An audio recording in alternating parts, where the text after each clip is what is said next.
Friday. I'm the Grace Strega, and I'm here to give you your daily collective read for today. We are going to get started on today's daily collective read in the next few minutes, but if you would like to get on the list for today, the list is going to be closed for anyone who is not a subscriber or someone who is on the hold list. So if you would like to get on the list for the next time that we're on live, you can do so as well. But if you're on the hold list, or if you have a reading that was held, you can let me know and I'll be happy to add you to the list. We will be doing specifically the daily collective today, and we will also be honoring one cards for my subscribers. So if you'd like to become a subscriber, you can also do so as well. We are also doing our standard giveaways today, which is a free reading for the highest gifter between now and the conclusion of the daily collective read. So I wish you a lot of luck if you're participating in that. The other giveaway we'll be doing today is we will be doing a reading giveaway at 50K likes. So make sure you are tapping that screen and we will get to 50K in no time. Prior to beginning today's daily collective read, I will be giving a brief recap on what we've been seeing in the cards over the last few days. If you would like to catch that full reading, you can find it over on the place where we keep the videos. You can also find it on the place where we keep the photos. You can also find it as a podcast over on my spot at Tarot Church and over on my stack. But before we begin today, first and foremost, let me know how you are doing. Scale of 1 to 10. There are no wrong answers. Hannah, I can absolutely add you to the hold list. Helps if I have a pen, so just bear with me a moment. Good for me to check. And again, just a reminder to anyone who is on the hold list, if you'd like to be added to the list, just let me know. I'll be happy to add you back. If you would like to get on the list for the next time I am on live, you can do so as well. Thank you so much, Hannah. You'll be the first person read for today. If there's anyone on the hold list who would like to get on the list, let me know. I'll be happy to add you. Prior to beginning, as I mentioned, welcome, Melissa. Just a reminder to anyone who's joining us across the other apps, you are also eligible as well for one-card readings if you are a member there as well. Oh, an 8 today. We love it. Last night, like a 1, sending you support as well, Rainbow. Kim, and absolutely happy to move you off the hold list, Hannah. And Ra, thank you so much for the follow as well.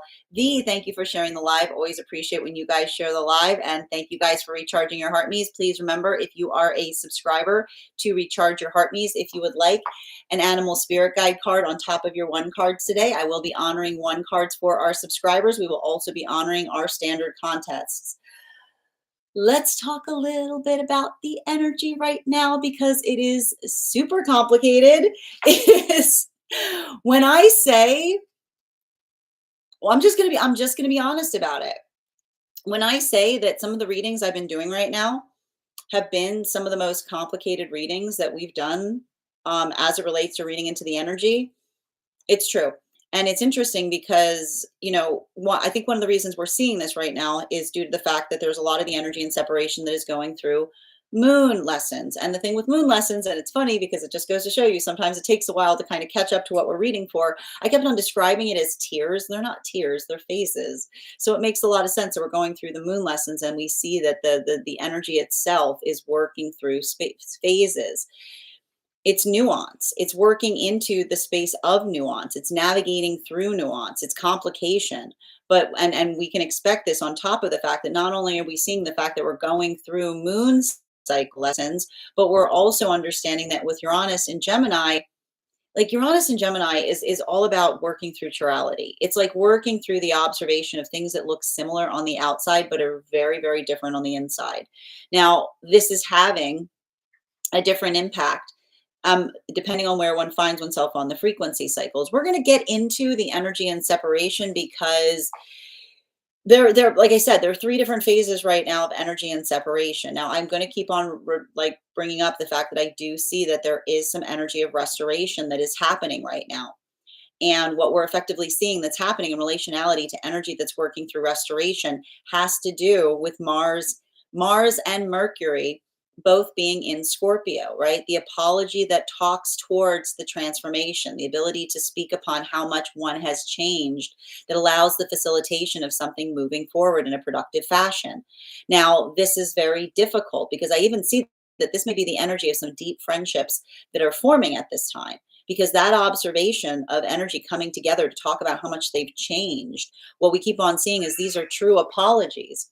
They're not necessarily doing so for the sake of trying to change something in the present, but almost acting as a point of catharsis, giving each other what they need that they feel will help facilitate further healing, with or without the involvement of the self. So there's a lot of, and again, we can expect this too, because Neptune is going to be re-entering into Pisces. These could be conversations where another person feels like they've been given a lot to think about.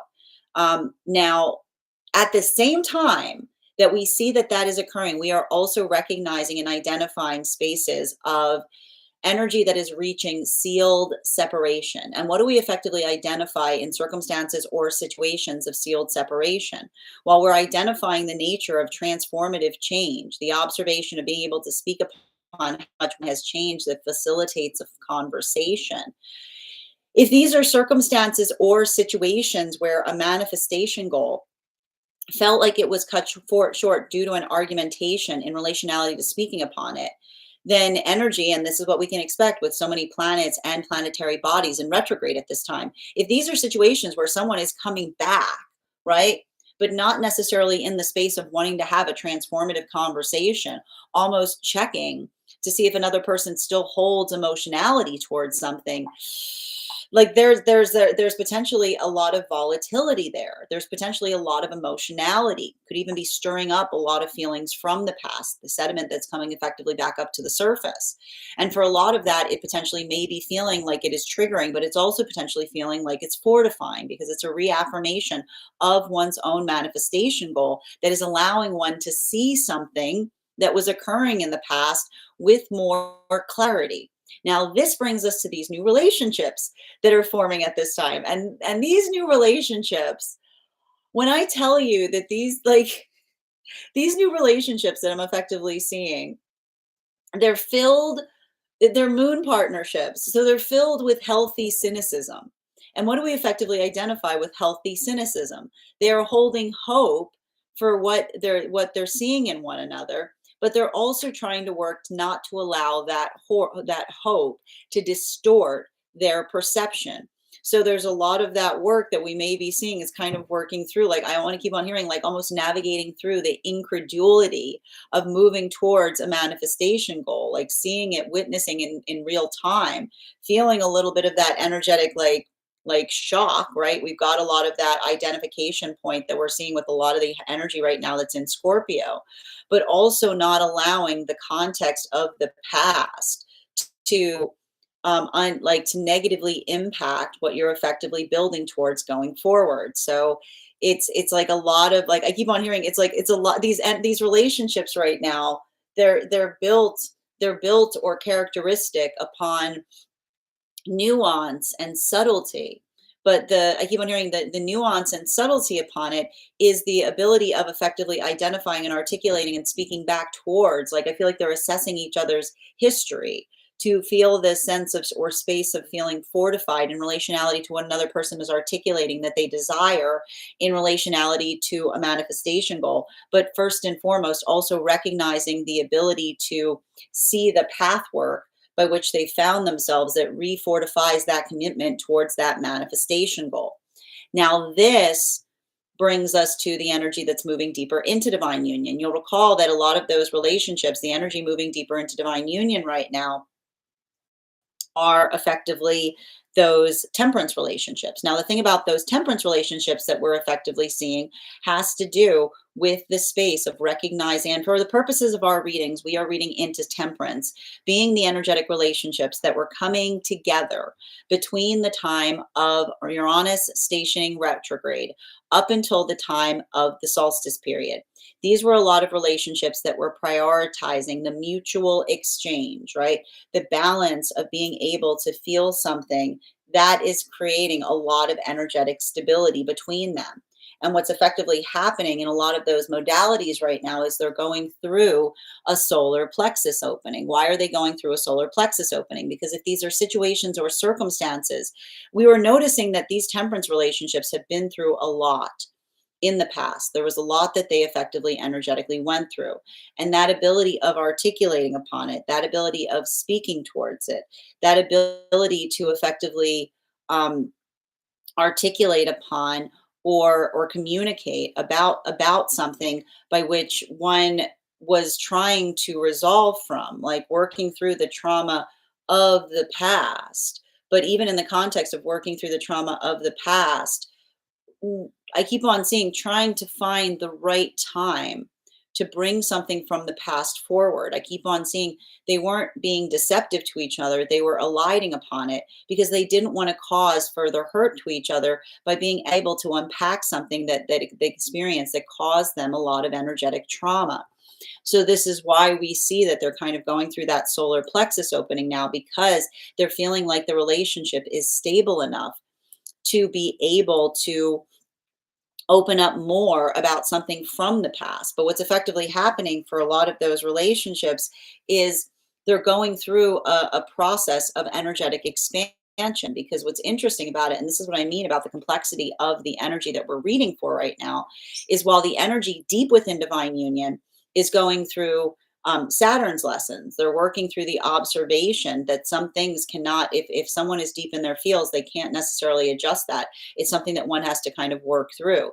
The energy that's coming into divine union right now is working through the observation of working through Neptune lessons, which has to do with the feeling of having a lot of emotionality for something that is currently happening, but feeling a lot of the weight or the heaviness of the fact that, it's like they're having present feelings for something that's already happened, and they're working through resolving them in the present with the understanding that if we try to work to change something in the past, we do is bring it into the present, right? It's like we energetically reactivate it.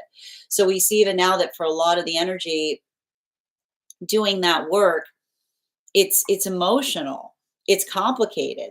They're feeling, I keep on seeing like they're it's almost like giving a lot of processing energy because they're processing what they're receiving from counterpart, and they're finding a lot of grounding and being able to energetically expand through it by being very focused upon the present and working to make those accommodations or adjustments in the space of being able to feel that way about something.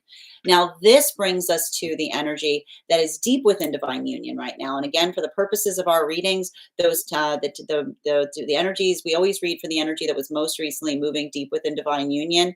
For our readings, these were the magician partnerships that were coming together between the solstice period up until the time of Mercury and Venus stationing direct behind Neptune. Now, these relationships, they were building upon, while we saw that the temperance relationships were building upon that balance point, we see that the magician relationships were building upon mutual authenticity, the ability to feel at home in relationship, not feeling the need to change, but almost feeling welcome within it.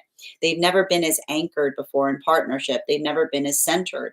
And what they're effectively experiencing is the centering affecting the orbit outside of partnership. And this is why we see that if there's something about that work where another person is experiencing rumination or volatility, I keep on seeing it's the space by which we identify and articulate. And I keep on hearing these energies saying to one another, healthy energy wants to see us steadfast, right? And what's difficult about that is, again, they are going through Saturn's lessons. They're potentially recognizing another person in a point of rumination outside of partnership, recognizing that they can't necessarily change it or adjust it, or in fact, to try to do so might make it impossible to be able to heal in the future. But it's painful to witness. And it may be opening a lot of feelings because it's a recalibration of what they're seeing in the context of the present that may be reshaping their experience of relationality to past experience. So we see even now, it's almost like I keep on hearing, it's like a forced opening of the past that's happening in the context of the present experience. All of this is to say that navigating these complications and working through them, I want to say that the best way of doing it is making sure that you're staying very grounded in the present. Allow the ability to identify and recognize what feels stabilizing. You know, one of the things that we're seeing, even relationality to that, is again, and even working through these like points of nuance that we're seeing. And that's why I meant that this is so complicated to read for, because typically when I'm trying to read into the energetic frequencies, they're pretty much in alignment. But even all of the like the one feature that we're effectively seeing that's occurring in all of these modalities has to do with the observation of nuance, working through the context of nuance, working through the resolution of nuance, being able to, I keep on hearing, we're able to navigate the nuance within ourselves. We are able to feel energetically fortified within it. So allow that fortification point to energetically guide you, even if you're feeling like, and I keep on getting to, and the one thing I will say that will potentially feel a little bit of an easement point is the fact that we see that Pluto is actually going to be stationing direct in just a few days. So once we go through that I want to say like the plutonic straightening, if you will, like the ability to feel energetically straightened within something, I feel like the reason that it's feeling a little bit weird right now is given the fact that we've got Mercury and Mars in Scorpio as we're going through the Pluto retrograde. So it's like, I keep on seeing, it's like the weirdness, I keep wondering like the weirdness that we're able to energetically embrace that allows us to feel energetically strong within it. That is where we find all of the energy prior to beginning today's daily collective read. But let me know in the comments how this energy is impacting you personally. I would also like to invite you to our next tarot class, which is going to be happening on Wednesday, October 15th at 6 p.m. PST, 9 p.m. Eastern. We will be continuing our studies into the tarot with a study on the moon card. And all you need to do, if you would like to join that class, is head over to my stack and become a paid subscriber. You can also find the full reading of this. You can also find this full energetic reading over on the place where we keep the photos, the place where we keep the videos. You can also find it as a podcast over on my spot at Tarot Church and over on my stack. That said, we are going to get started on today's daily collective read in the next few minutes. The list today is closed unless you are on the hold list or unless you have pre-gotten yourself on the list. If you would like to register to be on the list for the next time I'm on live, you can do so and you will be the first person read for. It's 3 cards for a donation of $29 or more, 4 cards for a donation of $23 or more for my subscribers, things in my bio. Please keep in mind there are 2 things I don't read for across these apps, pregnancy and medical. Happy to give insight on anything in private readings, and you can book private readings on my site. So good to see you. Thank you so much. Welcome, Hannah. Good to see you today. I've got you on the list. You're the first person we'll be reading for today. V, thank you for sharing the live. Always appreciate when you guys share the live. Ra, thank you for sharing the live. And thank you so much for those gifts, Heather. Good to see you. I hope you're doing better today. Grand Rising Ella, good to see you as well. This morning I wrote a sonnet for pigeons. Oh my gosh, I love that. Oh, please post it on the disco. That sounds amazing. Grand Rising Grace. What? Complicated? It feels complicated for sure. That's the fact of validation. Bringing tears, healing, sending you support, Grace. Rainbow, my Capricorn moon is in full swing. I like that.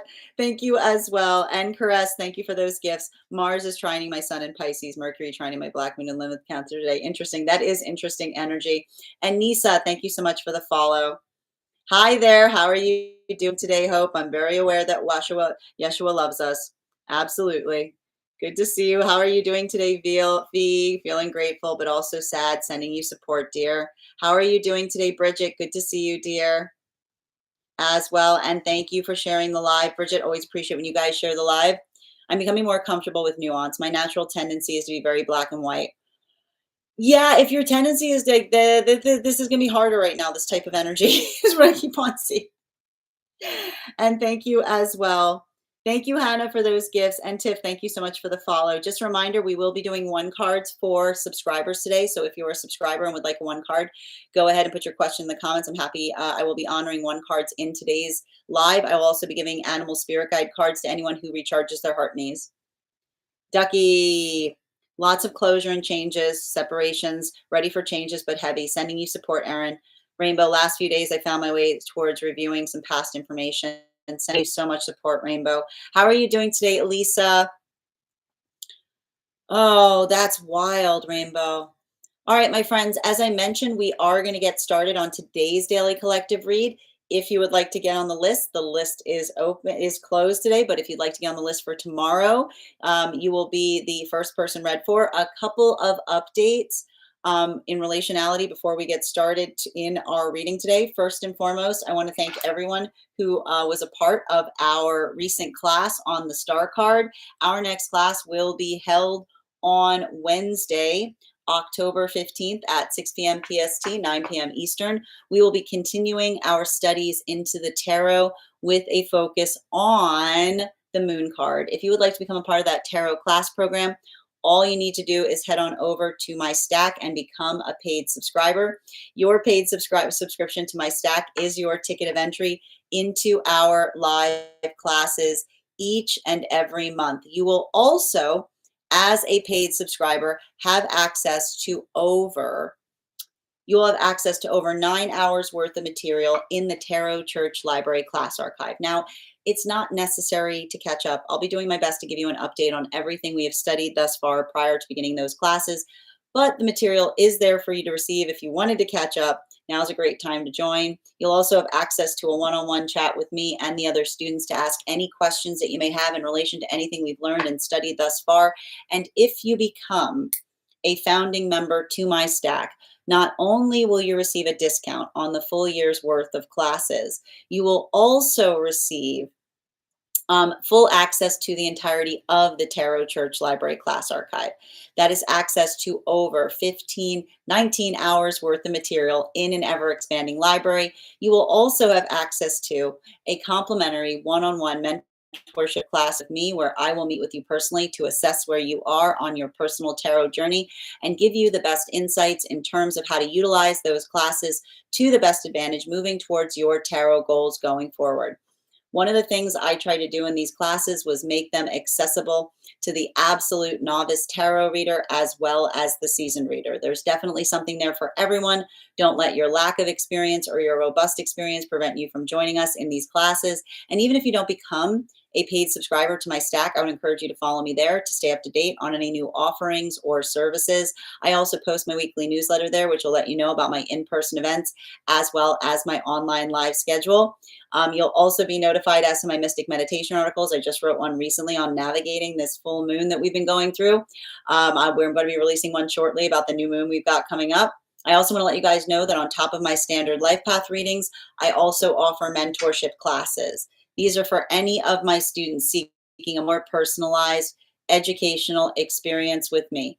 I take a very limited number of students for this reason, as those classes are focused on each individual's personal spiritual goals and journey work. Those classes can be purchased on an individual level or as a monthly class series, weekly or bi-weekly, as your schedule permits. Also, for my students that are seeking more consistent weekly tarot support, I'm very happy to offer weekly tarot insight packages. That is a package of 4 30-minute readings, again, weekly or bi-weekly, as your schedule permits, so that you can stay more consistent on your personal journey. I'm also very happy to now offer dream interpretation readings. You can purchase those per dream or as a series. If you purchase the series, I would encourage you to start to keep a dream journal, as we will meet weekly or bi-weekly with that journal and utilize the tarot to understand the key themes and messages coming through in the dream space. That said, we are going to get started on today's daily collective read in the next few minutes, but if you would like to get on the list is open. It is 3 cards for a donation of $29 or more. 4 cards for a donation of $23 or more for my subscribers. Links in my bio. Please keep in mind there are 2 things I don't read for across these apps: pregnancy and medical. Happy to give insight on anything in private readings, and you can book private readings on my site. I'm going to take a few minutes to catch up on some of the messages that came through as I was giving those updates. But if you'd like, as I mentioned, the list is closed today unless you are on the hold list or unless you pre-registered for a reading today. If you would like to pre-register for our next live, you can do so now. Anyone who gets on the list today will be read for tomorrow. How are you doing today, Sweet Wander? Grand Rising, Elisa. And good to see you, Haley. How are you doing today, Ava? As I mentioned, friends, we are still honoring our giveaways today. We will be doing a reading giveaway when we get to 50K likes. So make sure you're tapping that screen. We'll get to 50K in no time. We will also be gifting a reading to the highest gifter between now and the conclusion of the daily collective read. So make sure you're tapping that. So I wish you a lot of luck if you're participating in that giveaway as well. That said, no better time than the present. We are going to get started on today's daily collective read in the next few minutes. But before we do so, why don't we warm up those intuition muscles with an intuition check. I've got the animal spirit guide card here. I'm going to count back from 10, and when we get to 1, I will reveal the card. 10, 9, 8, 7, 6, 5, 4, 3, 2, 1. The goose. Thank you guys so much for participating. We'll do that again after the next reading. 1 minute. Let me get my mic set up so we can get started on the podcast. Oh, and I'm just going to catch up. Oh, sending you so much support on that journey, Rainbow. That's some heavy information to navigate. And thank you so much. Good to see you today, Ava. All right, as I mentioned, friends, the list is closed today. I will be doing free one-card readings for subscribers. So if you would like to become a subscriber, you'll be eligible for those one cards. And if you are interested in becoming a subscriber, all you need to do is head over to the Superfan section and sign up there, and you'll be able to become one. You'll also be able to have a one card. Hi there, E. We are about to get started on our daily collective. That said, a bird. You can't just guess bird. We've talked about this, Grace. It's not specific enough. All right, that said, no better time than the present. Oh, hold on a moment. 1 minute, please. Why don't we get started? Welcome, everyone. Happy Friday. I'm the Grace Strega, and I'm here to give you your daily collective read for today, Friday, October 10th, 2025. What do we have coming through in the cards for today? Can I please have the first 2 cards in our 5-card spread? First 2 cards we are starting our day off with today are, we've got here the Emperor in its reversal in combination with the 2 of Pentacles in its upright. Let's talk a little bit about this energy right now, shall we? So the thing that we are effectively observing, and I need to kind of describe the energy that we're experiencing right now is, the thing about it, and I need to kind of clarify because I'm sure you've picked up on it. It feels a little weird, right? It's like the energy itself is weird. So the reason it's potentially feeling a little bit weird right now is we're going through a Pluto retrograde. Now that Pluto retrograde is ending in a couple of days. Pluto will be going direct on the 13th.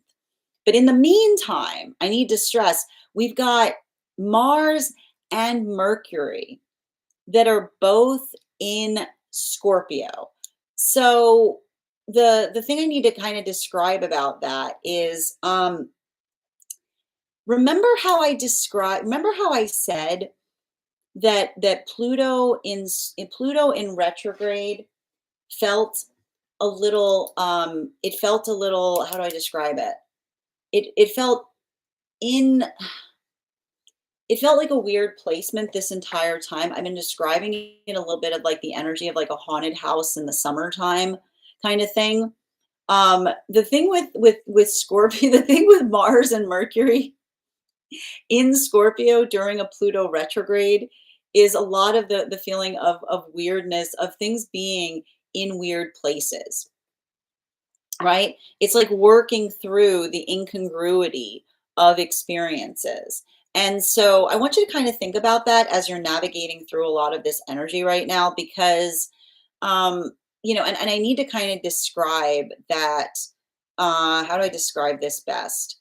The work that we're effectively seeing, and it has to do with a continuation of the fact that we're going through a lot of moon lessons right now. The energy and separation is going through moon lessons, and the ability to articulate and identify upon nuance, like the space by which we're able to recognize and identify the meaning of things. And I keep on saying that the way we often identify the meaning of things is when they're removed from the space by which we would typically experience them, is what I keep on hearing. And so the gift of this energy, to a certain extent, has to do with objectivity. It has to do with the identification or the environment by which we're able to to like speak upon our, and this is what I mean too, in relationality to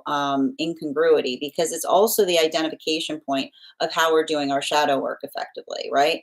Because we talk a lot about the space of being able to identify and recognize our own weirdness. This is where we left off with the last lesson, right? Like the ability to embrace our own weirdness is something that becomes an energetic gift to those around us, because it is the ability to articulate and to identify and to speak upon something with clarity. So the thing that we're effectively seeing right now, and I like to describe this, is that ability of doing so, I feel like there's something that feels really healing that's occurring there, right? It feels energetically restorative. It feels energetically cathartic. But it also, I can see it can also create modalities of feeling very, very energetically triggered. And the thing about it right now, and this is what's interesting about navigating those triggers, right? Because um, when we hold when we hold a trigger in the space by which it's something that we identify as a standard, then we're able to feel energetically fortified about it. We're able to understand what is defined as a healthy trigger. But when we aren't in an like when we're not able to do that work, and this is often the indication point of something that we're healing from, then we feel energetically triggered because the trigger feels like it's in a weird place, right?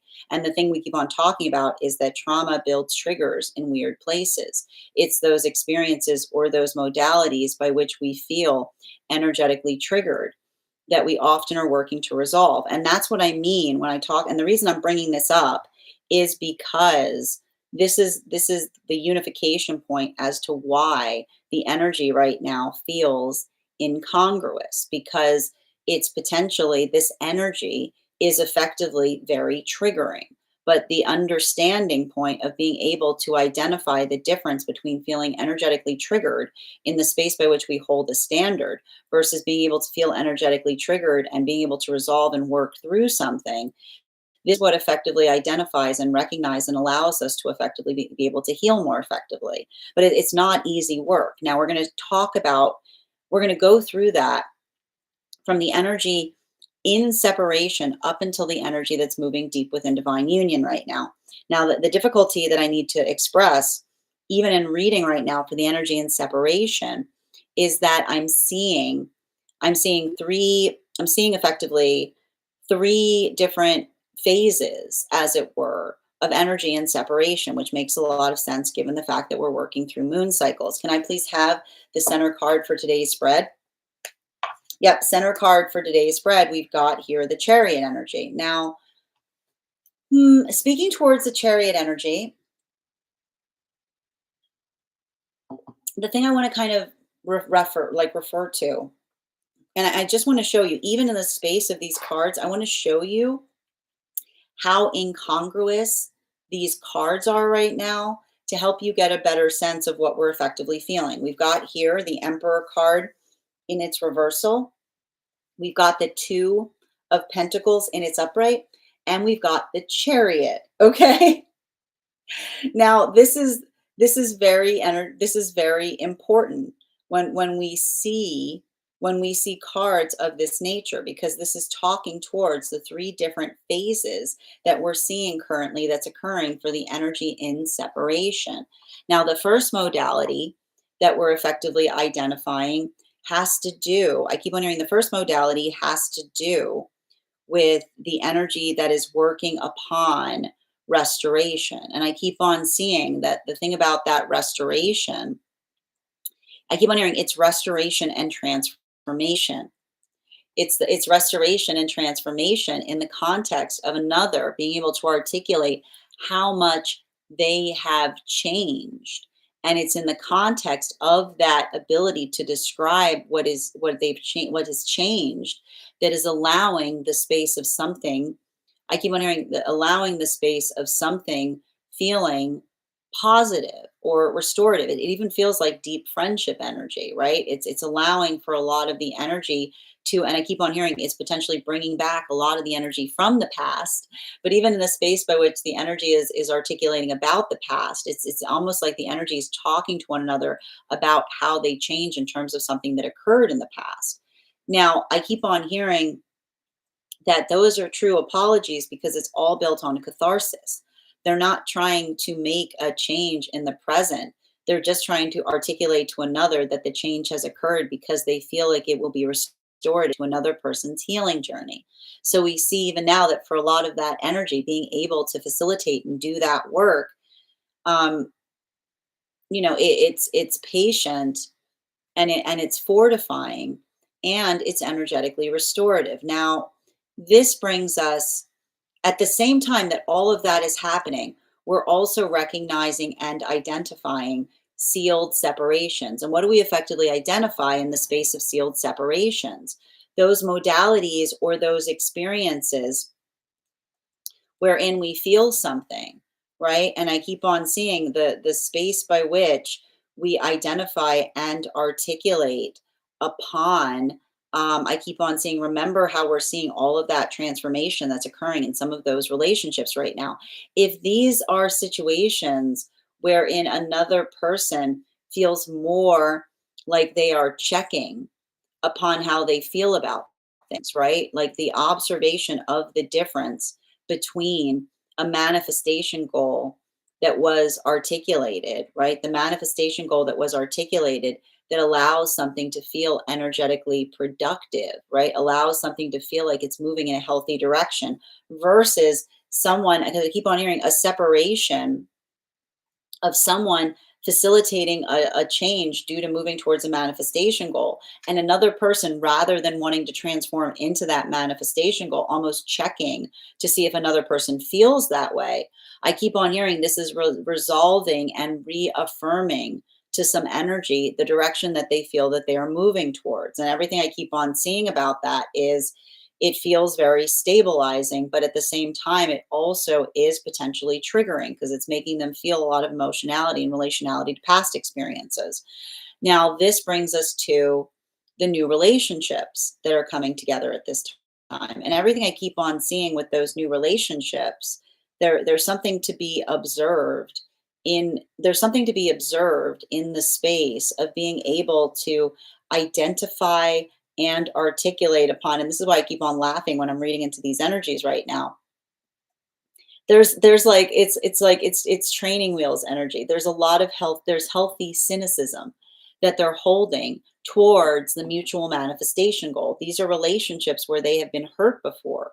They've been hurt before in the difference between another person articulating the desire for something, but not having the strength or stability of self to be able to move in accordance to it.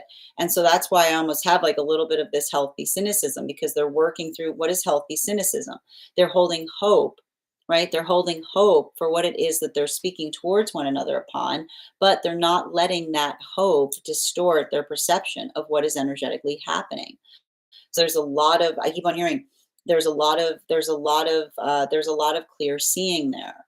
There's a lot of that. I keep on hearing there's a lot of clear seeing. There's a lot of that space in terms of arriving to and speaking towards energetic possibilities. And I keep on seeing that like a lot of the work that's occurring in those spaces, um, like I keep on hearing, I don't know why I keep on hearing it's slow, but it's groundbreaking, is what I keep on getting. It's like slow groundbreaking, is what I keep on seeing. Now, continuing to get clarification between our fourth and fifth cards in our 5 card spread, we have here our world card in its reversal in combination with our 5 of Cups in its reversal. Now, we're going to talk a little bit about those temperance partnerships that are also moving deeper into divine union right now. And this is what I mean about the complexity of walking through these relationships. While we see that there's a lot of hesitation, I keep on hearing healthy hesitation that is occurring right now for energy that is healthy hesitation for energy that is in separation. There is gravitas that is occurring for the energy that's moving deeper into divine union right now. As I mentioned, for some of these relationships, at the time that they were beginning a relationship together, I keep on seeing they'd been through a lot of difficulty. They'd been through a lot of trauma. They did not want to weigh down the new relationship by going into detail upon the full magnitude of the energetic trauma that they experienced. So that ability, like that ability of effectively opening up about it, like that effective that mode, like what I basically see, and that's what I keep on hearing, they're going through a solar plexus opening, is because they're opening up to each other about something that they're already resolved from. They're already over it, but they're feeling like they're like, I keep on hearing like the onus to effectively articulate upon it, because they want to get to know one another deeper. They want them to understand the full magnitude of something that they experienced. And so for a lot of these relationships, that ability of doing so, I keep on seeing they're working through Neptune. They're working through Neptune lessons, right? And this isn't surprising given the fact that Neptune is going to be retrograding back into Pisces shortly. And the problem going through, I keep wondering, like the problem going through Neptune lessons has to do, and I keep on saying like this is, and it's so wild because the energy in coming into divine union is going through Neptune lessons. The energy that's deep within divine union is going through Saturn lessons. This is what we get when we have Neptune and Saturn just dipping back and forth in Pisces back into Aries, due to the retrograde season. Now they're recognizing, they're feeling, the counterparts are potentially feeling a lot of emotionality for something that has already happened, right? The observation of feeling the full breadth of something that occurred and working through the volatility of that and just effectively making more room for it. I just keep on hearing it's creating an expansion point, because it's the energy that is working to energetically accommodate and make room for it, given the fact that they understand that if they were to do something about it, it doesn't change anything. It almost worsens something, because if the counterpart has already worked to resolve something, then it would be energetically indulgent to reopen it again, right? I keep on seeing like that's what the effective energy is like working through. It's very complicated. So I keep on seeing like the energy is working through the energetic complication of a scenario like that. And what are they doing? They're grounding in the present, right? They're allowing the ability to ground in the present to fortify that energetic resolve. Now, this brings us to the energy that's moving deep within divine union. For the purposes of our readings, those are the magician partnerships that were coming together between the time of the solstice up until the time of Mercury and Venus stationing direct behind Neptune. Clarification between our Emperor card and our Two of Pentacles. One card to clarify, please. We've got here the Two of Wands, and it's upright. And so what are we effectively seeing with the Two of Wands and it's upright? The thing I keep on identifying here, the Two of Wands and it's upright, effectively, I keep on hearing it effectively speaks to us in relation now. I keep on hearing it speaks to us about I keep on hearing like what we're working to energetically resolve, what we're working to energetically change. And I keep on seeing that, and I feel like this is like, I feel like there's something really nourishing. I keep on hearing there's something nourishing happening right now in relationality to having weird conversations, if that makes sense. And the reason I keep on hearing this and it's a continuation of understanding. It's like working on the context of the self. And I keep on, and this is what we often understand and we work through, and we have a lot of energy in Scorpio. And this is what we can expect when we've got Mercury and Mars in Scorpio.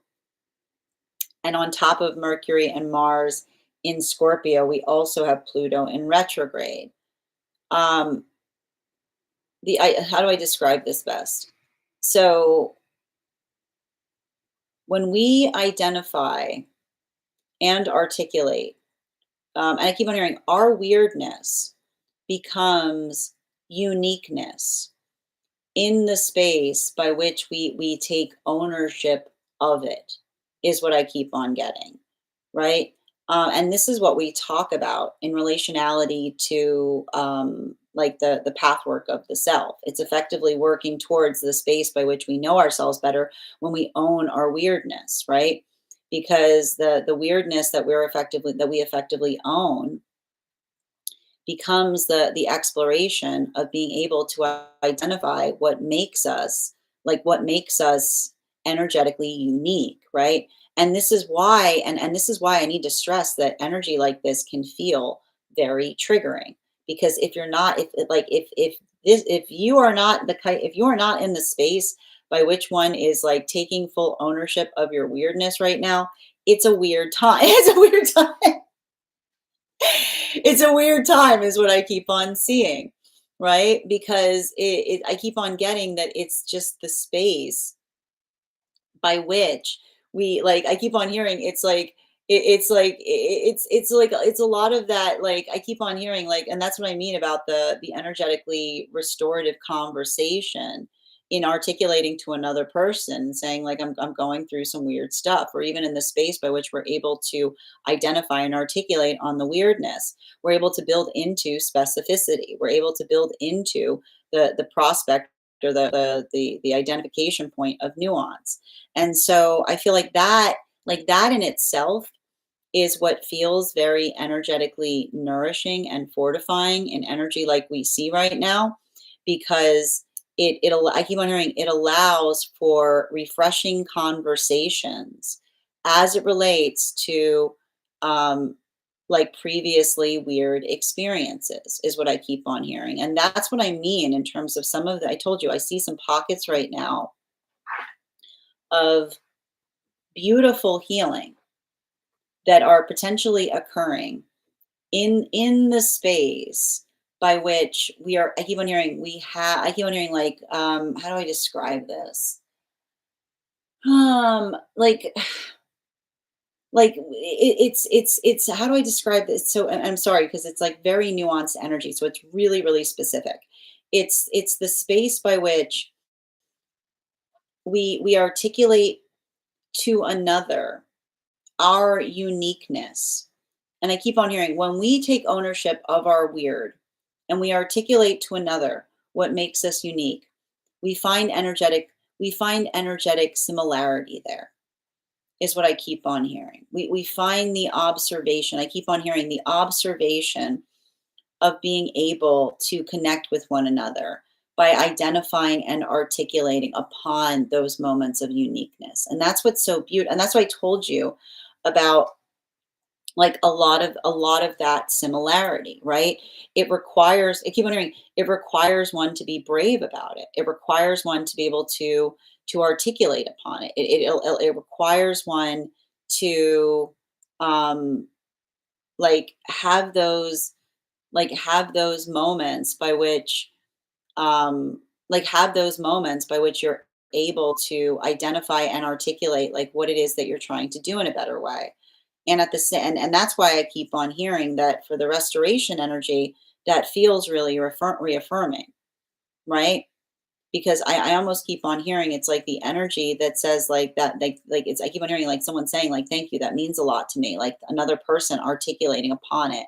Whereas I keep on seeing this is why there may be so much energetic volatility if these are situations and circumstances wherein another person moved away from something because there was a disparity in a manifestation goal, right? And this is the energy that observes something that feels like it's weird, right? Like the I keep on hearing like the space by which another person comes back to check upon something, right? Comes back to check upon something rather than wanting to have that fortifying conversation, rather than wanting to have that nourishing, that nourishing conversation about something. So everything I keep on seeing there is, and that's what I meant about the sealed separations that are currently happening at the same time that that new ground is being created in the space of old situations where there's a conversation in relationality to transformation, right? Now this brings us to those relationships that are coming together right now, and that's what I meant about these relationships having some kind of healthy sense of cynicism, clarification between our two of pentacles and its upright in combination with the chariot card. We've got here we've got the 3 of Cups in its reversal. So let's talk a little bit about this 3 of Cups energy that we're seeing in its reversal. So the 3 of Cups energy in its reversal, the 3 of Cups energy in its reversal speaks to us specifically in relationality to, I keep on hearing, speaks to us specifically in relationality to working through healing from past experience. And that's why I keep on seeing that for some of the energy building into relationship right now, I keep on seeing like this is the energy like moving through their own sense of hesitation. Because for a lot of those relationships, everything I keep on identifying there has to do with this space of articulating and identifying having been hurt before as it relates to another. I keep on hearing as it relates to as it relates to another's like inability to know the self that often stands in the way of a manifestation goal. And this is why we often remember how I said trauma builds triggers in weird places. And that's what's so painful because I almost see a lot of this energy that's almost talking to each other about the fact that like they were in some kind of relationship where everything was okay until it wasn't. Like everything was absolutely in the space by which it was going well until like I keep on hearing like that energetic trigger took over. And this is why like I keep on seeing that there's almost that hesitancy that the energy is navigating because they're working. I almost feel like they're looking at each other and being like, how healed are you? You know what I mean? Like, how healed are you? Are you articulating upon the fact that you aspire and desire to be healed? Or are you still working through the energetic trigger? And the thing is, and here's the thing about it, we all have those triggers, right? And it's this space, and I keep on hearing the more we, and it's not about getting rid of our triggers entirely, it's about knowing where they're energetically placed, right? We often don't get triggered in the observation of knowing that we have an energetic trigger. It's the space by which we're able to observe that one is occurring that allows us the ability to kind of move through it. So I keep on seeing that for a lot of the energy doing that work, I keep on describing or seeing circumstances or situations wherein they're talking to each other a lot about the past. I keep on hearing the energy right now that's building into relationship. I keep on hearing them say, in order to go forward, we must go backward because it's the energy that is effectively feeling fortified in the manifestation by doing the auric work and being able to understand and recognize the path by which they've come to find one another. Now, continuing to get clarification for the energy that's moving deeper into divine union, those temperance partnerships that were coming together between the solstice period up until the time of Mercury and Venus stationing direct behind Neptune. Clarification between our chariot card and the world card in its reversal. We've got here the Empress card in its reversal. So there's emotional volatility is what I keep on seeing. There is a lot of emotional volatility that is personally occurring right now for some of the energy that is moving deeper into divine union. They're sharing more with each other. And the thing I keep on hearing, because they're sharing with each other, they're not sparing each other the details, right? I keep on hearing they're sharing more and they're not sparing the details. And that's why I keep on hearing they're going through an expansion point. And it's so strange because every time I read about the expansion point right now, it's resting, it's energetically resting between the throat and the heart chakra. So it's like, it's working through. I keep on hearing because it's like, well, it's okay. So it's actually, sorry, because it's a solar plexus It's like a solar plexus awakening. That's and here's the thing about it. It's activating the heart chakra, but then it's trying to move through it because I keep on hearing the thing with Neptune's lessons is they need to effectively expand through it because they recognize and identify that if they do something about it, then they reawaken the past that the counterpart is actively working on healing from. That's the best way I'm trying to describe the energetic complication that I'm seeing in relationality to a circumstance or situation. I just keep on seeing the energy working through the same. I keep on hearing them working through the same condition, which is they're feeling a lot of feelings for the past. They're feeling a lot of emotionality and relationality to what counterpart has told them about the past.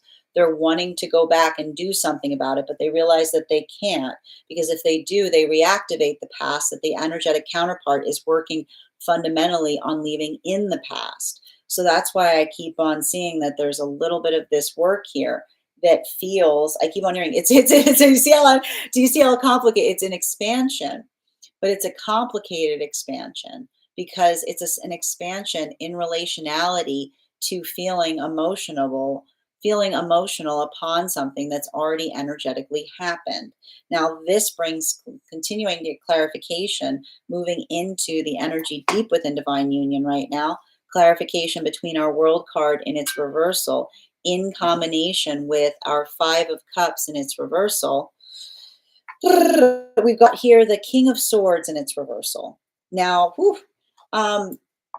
we're going to talk a little bit about masculine and feminine energy and how this energy is how this energy is being mutually experienced. Now, the thing with it, and this is what I keep on seeing in relationality to that complication, the difference between the energy that is coming into divine union, working through Neptune lessons, the energy that's deep within divine union, working through Saturn lessons, right? Because and it's so wild because, and this is what I meant about the complexity of the energy I'm reading into right now. The energy that's coming into divine union is working through the fact that you can't touch. I keep on hearing you can't touch Neptune's stuff. Like if you touch Neptune's stuff, it becomes your stuff. If you touch Neptune's stuff, it becomes your responsibility. Is what I keep on hearing. If you touch Neptune's stuff, it becomes your responsibility. But like if the thing with Saturn lessons that I keep on seeing is that Saturn, I feel like there's something very energetically painful that is potentially occurring because I keep on hearing it's the observation and working through. I keep on hearing the space by which um, for the energy that is deep within divine union. How do I describe this? I keep on just hearing the same message coming through for the energy deep within divine union, which is healthy partnership, healthy relationship wants to see us steadfast, which is the observation that if there's something that is energetically occurring, right, outside of partnership, if there's something that they're seeing, if they're feeling a point of celebration, but another person is in a modality of rumination, I just keep on seeing that for a lot of the energy working through that modality, I keep on seeing that the energy is working to like allow for the space of feelings to be released and they're giving each other support through it. But at the same time that they're giving each other support through it, I keep on seeing that the energy is I keep on hearing they're reassessing they're reassessing their own experience in relationality to the past in the context of the present. And so everything we keep on seeing that's occurring there, it's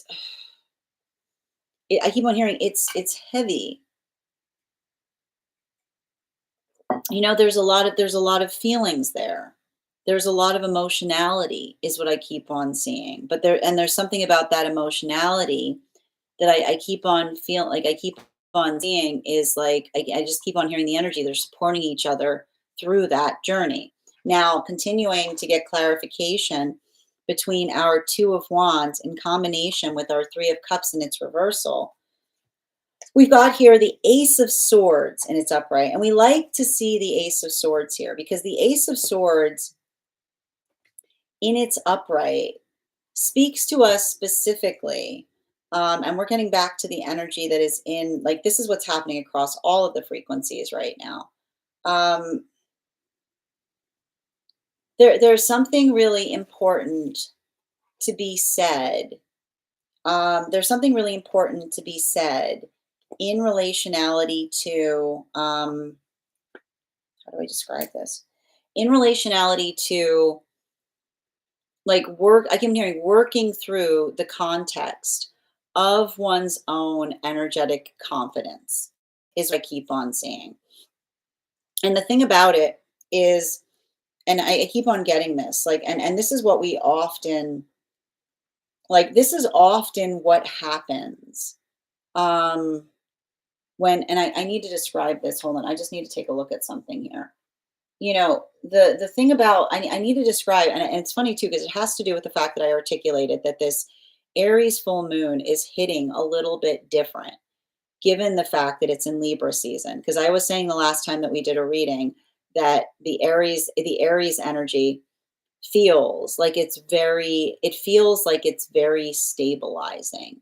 And the thing about the energy of the Aries being very stabilizing has to do with the Aries energy in conjunction with the Libra season that we find ourselves in.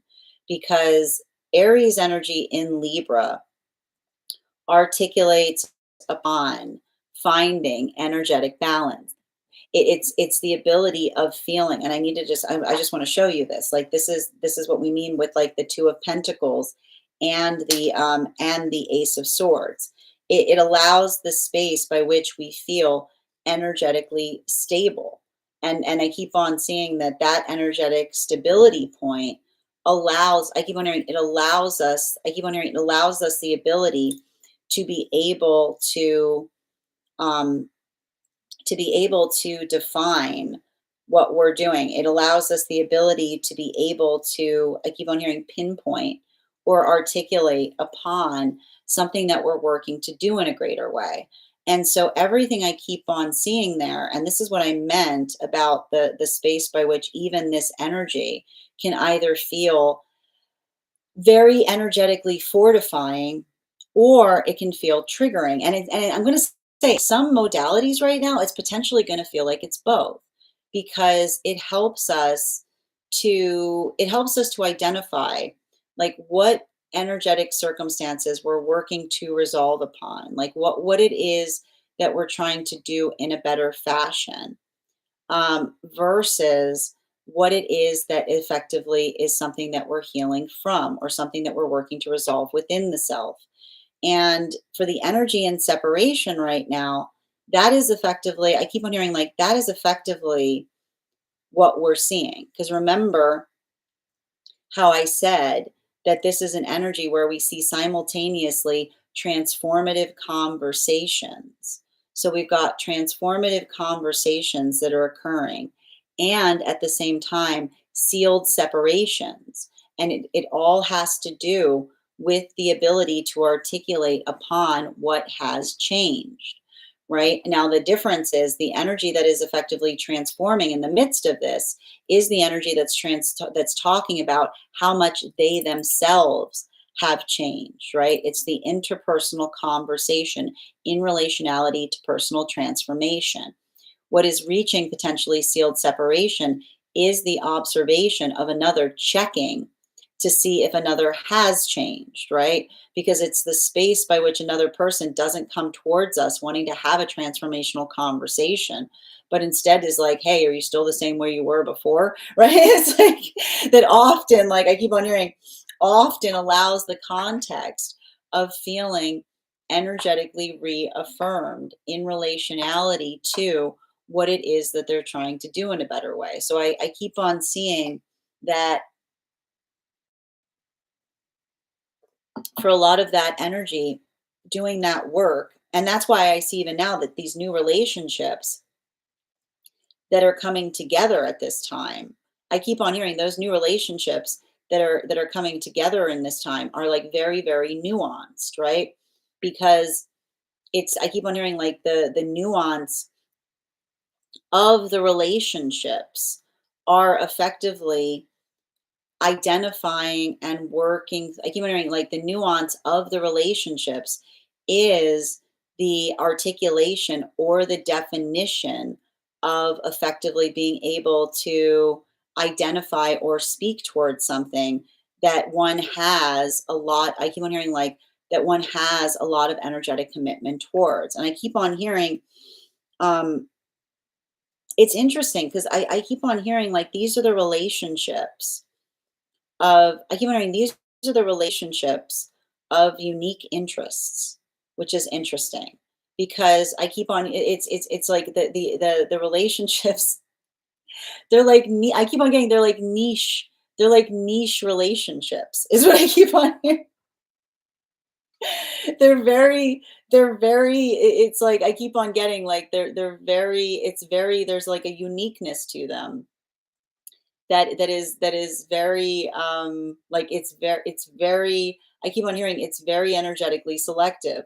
Now continuing to get clarification between our 3 of Cups in its reversal in combination with that Empress card in its reversal. Can I get one card to clarify? Clarification coming through right now with our 10 of Swords in its upright. So let's talk a little bit about this 10 of Swords that we're seeing. All like the whole third row right now is all sword energy. This is what we effectively see is happening right now for the energy that's coming into divine union, right? And this is what's so volatile upon something that they're energetically receiving from counterpart. It's almost like the energy, like I can see the energy like feeling a lot of emotions and then immediately feeling the need to let them go, right? It's like all of the emotions and then immediately working towards release. It's like all of the emotions in relationality to something from the past and then whoosh, like releasing them, right? Just like allowing that space of building into the pathwork of expansion. Because I keep on hearing, I keep on hearing the energy, I keep on hearing the energy in like moving into divine union saying the same thing to themselves as they're experiencing the modality of having, like they're having a heart to heart conversation where another person is adding weight to something. They're adding gravitas. And I can hear the energy. I told you this is why they're working through Neptune lessons, which is I keep on hearing them say, if I don't let it go, I reawaken it. If I don't let it go, I reawaken it, right? Like the space by which it's like if they don't let go of the feeling, then the feeling like the past becomes the energetic present. So I keep on seeing that for a lot of the energy doing that work, like that, I keep on hearing like that state or that space of feeling grounded to energetically release something. And I keep on hearing it, they're almost doing it on behalf of the counterpart that's working to actively heal from something, is what I keep on getting, right? It's like a lot of that it's like it's like they're receiving a lot of swords from the counterpart, and then they're immediately working to let the swords go because they know. I keep on hearing it's like these are past swords, right? This is a lot of the pain from the past that they're working to accommodate for. Now, this brings us to the energy that is coming like deep within divine union, those magician relationships, clarification between our Empress card in its reversal and the King of Swords in its reversal. We've got here the six of, I need to point this out, the 6 of Wands in its reversal. Now, this is really interesting in relationality to what we're effectively seeing with the Ace of Swords, the 10 of Swords, and the 6 of Wands in its reversal. Because, and I like to point this out. Uh, and this is what I meant about like there's something working through right now. The space I keep hearing there's something working through right now in the space of energetic. I keep hearing like in the space of energetic integrity is all I keep on seeing, right? There's something about that that's really important. And I need to point this out.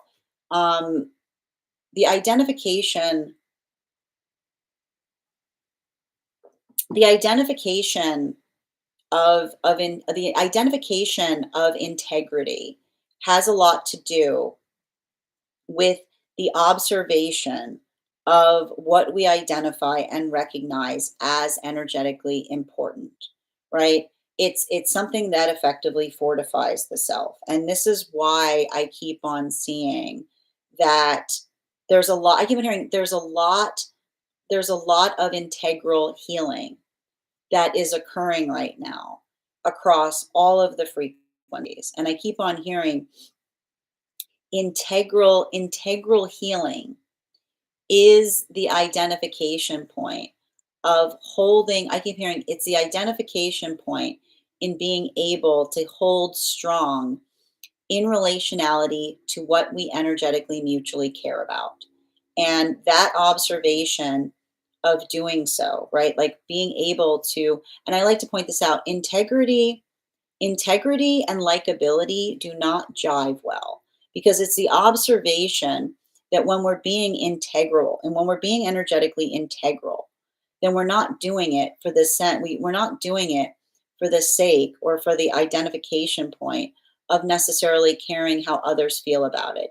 It's the gift that we give in terms of being able to articulate upon something and define upon something, to be able to kind of, I keep on seeing, like, put our own force of intention towards something in a way that feels energetically steadfast, that helps us, I keep on hearing, like, helps us clear an energetic path for one another. And so I feel like there's a lot of that type of energy here that we're effectively identifying. And the thing that we effectively see, and this is what we kind of come into again in terms of embracing or articulating upon our weirdness. Because when we embrace upon our weirdness and we identify that we're unique, we articulate and I keep on hearing, we stand upon it because we feel strong about it, right? And so I keep on seeing that for a lot of the energy doing that work. I feel like it's like I keep on seeing, like, there's a lot of that. There's a lot of that. Like, I keep on hearing, like, it's working on the space of energetic reliability, and this is what we keep on seeing too, because when we are able to define upon something that we energetically care about, like, we put a lot of that force of intention towards it. And for a lot of the energy, and the reason I keep on talking about this right now is it has a lot to do with the energy in separation and why we see so many differences in terms of the different phases that are occurring, right? Because what we're effectively seeing is the energy in separation is working through manifestation integrity, right? It's the idea. I keep on hearing it's working through the energetic context of being able to articulate upon, being able to define upon something, being able to speak about something, and also, um, like, I keep on hearing the difference between articulating upon something, um, that I keep on hearing, like, the difference between articulating upon something that feels energetically easy versus the ability of putting that hard work in. And then like, that's the thing about this energy right now, because you'll recall that I mentioned that for the energy in separation, like, the energy that's having those transformational conversations are literally talking about how much they've changed. They're even potentially talking about how they see the past in a different way. I keep on hearing it's like it is a consistent transformation, because they're not just saying I've changed. They're like they're going into detail about it. So I keep on hearing, like, they're expounding upon it. For the energy that is building into sealed separation, it's the lack of change, right? It's the energetic lack of change that creates, I keep wondering, it creates that feeling of like, I keep on hearing it's like the lack of energetic change that almost creates that feeling of Like I just keep on seeing like, it's hard. I keep on hearing it's like the energy says like it's hard to see, but it's reaffirming is what I keep on getting. It's like it's looking at something, it's feeling the frustration, but then almost feeling energetically reaffirmed in relationality in terms of what one is trying to do in a better fashion. Now, for the energy that's building into new relationship, this is why I keep on seeing that there is so much of this hesitation as it relates to the new partnerships because I keep on seeing like I was describing this like, there is this element I keep on hearing there's this element of sus. I just need to point this out, like, there's a little bit of this element of sus in the new partnerships that I keep on seeing that are occurring during this time. And the reason I keep on seeing that there's this like it's so funny because the reason I was laughing about it is because the energy is finding the mutuality of manifestation goal that feels so feels so similar that it feels a little energetically sus like it's the energy that and what are they doing they're building into they're building into the context of the past. They're talking to one another about energetic history. They're working through the modality of experience in relationality to what it is that they're trying to do in a better way in order to build the affirmation or in order to build the energetic stabilization point in terms of what they're feeling versus what they're seeing, right? They're holding the healthy cynicism continuing to get clarification between our Ace of Swords and our Ten of Swords in its upright. One card to clarify. Wow, we've got double tens out on the table. Oh, correction. Sorry, we got a nine. That's a nine. That's not a 10, it's a nine. But I think that the thing I need to point out, and the reason I said it was a 10, okay, let me show you why I said it was a 10, is because I need to point this out. We've got the Eight of Cups with the Ace of Swords. So it's like it's one and nine, which makes 10 next to a 10. So effectively we see even now, it's giving, and we've got a lot of twos on the table too. So I keep on getting it's like the reason we see effectively, and what does it mean when we see a new 10? So it's the identification of effectively, how do I describe this?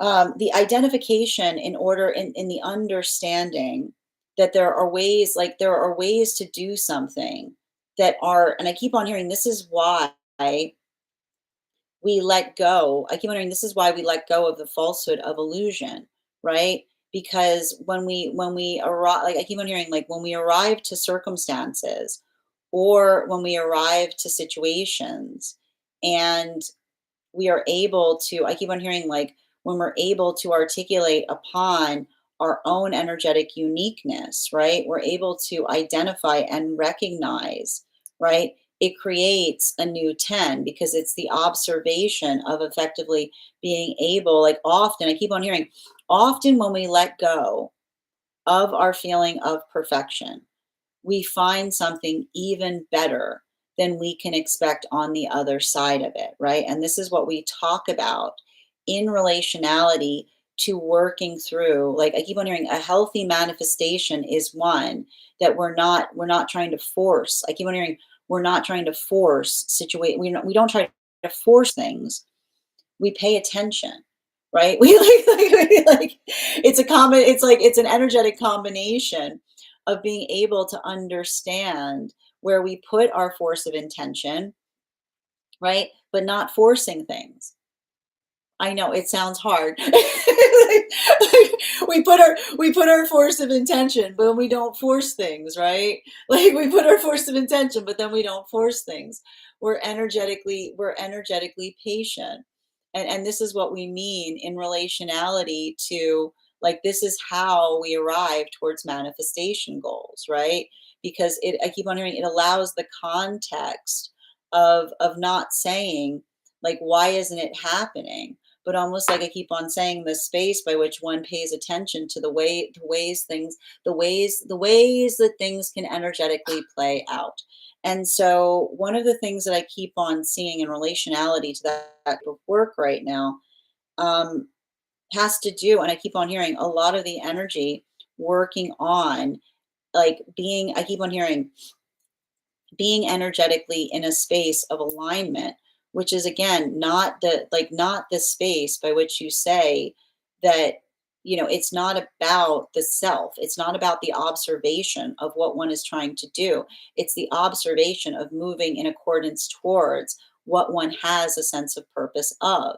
And so I keep on seeing that for a lot of the energy right now, like I keep on hearing like working towards that energetic space, like working towards that energetic capacity.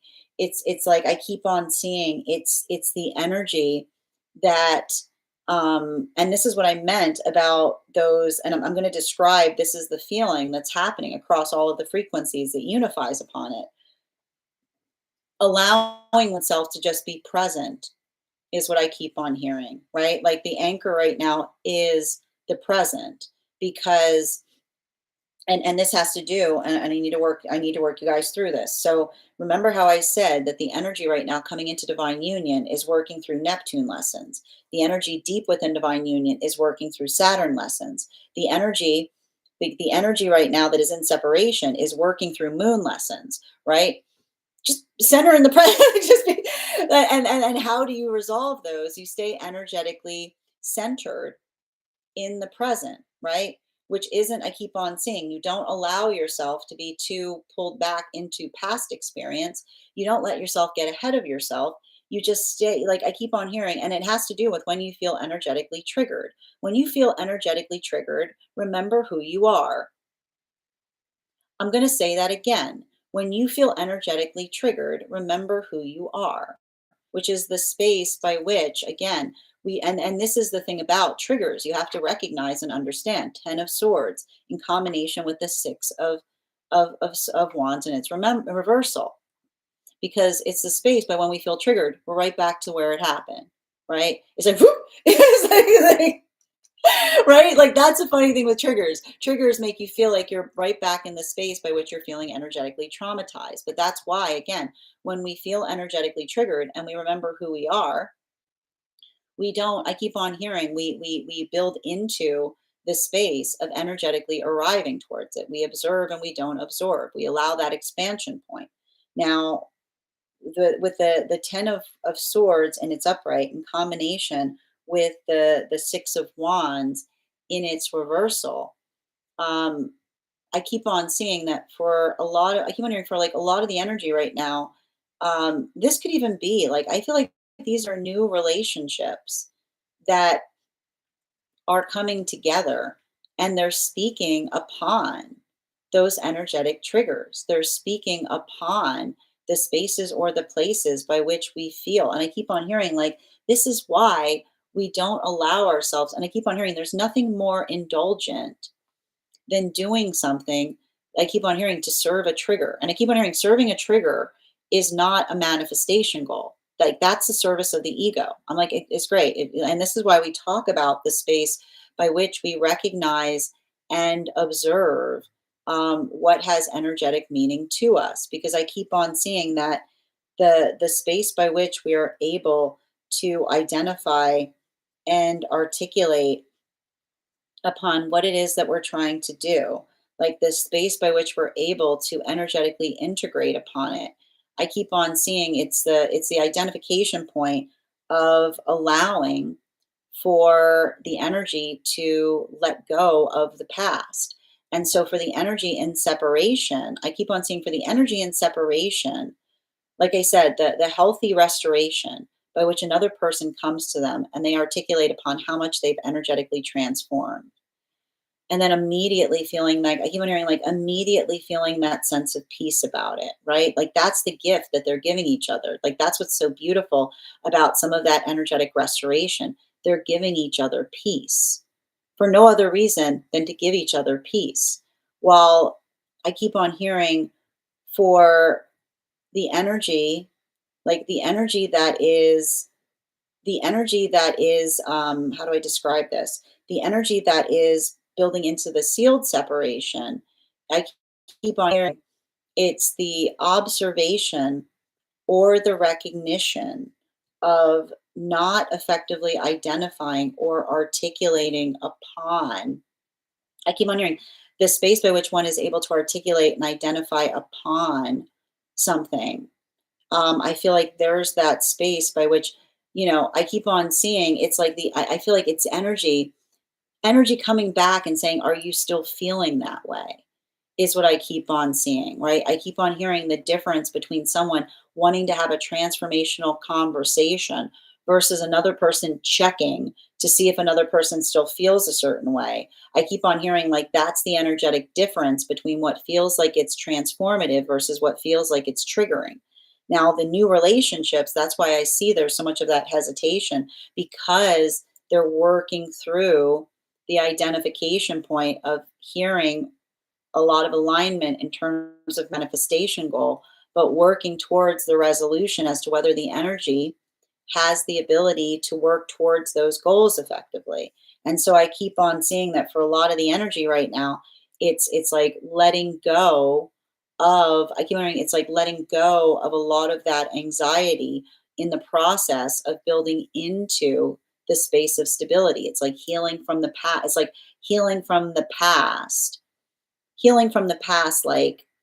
like even in the space of being able to not allow the past to affect present action while being also informed about that past. I told you, healthy cynicism, continuing to get clarification between our 10 of swords in its upright in combination with the 6 of wands in its reversal. We've got here the hermit card in its reversal. So the thing with the hermit card in its reversal, and I think that it makes a lot of sense given the fact that we see that this is what we're effectively working through for the end of those temperance relationships that are moving deeper into divine union right now, because I keep on hearing the energy that's coming into divine union, working through an expansion point, feeling a lot of feelings about something, but working through Neptune's lessons. And Neptune's lessons say, I can't touch. Like when you touch Neptune's stuff, it becomes your stuff. Right? It's like when you touch Neptune stuff, it becomes your stuff. Like it's the energy that says it, like working through the counterpart says, don't energetically touch it, and and like the energy of the counterpart not wanting to reawaken something that the energy is working to actively heal from. Now, the energy deep within divine union going through the opposite, going through Saturn's lessons, clarification between our 9 of cups in its upright and the hermit card in its reversal.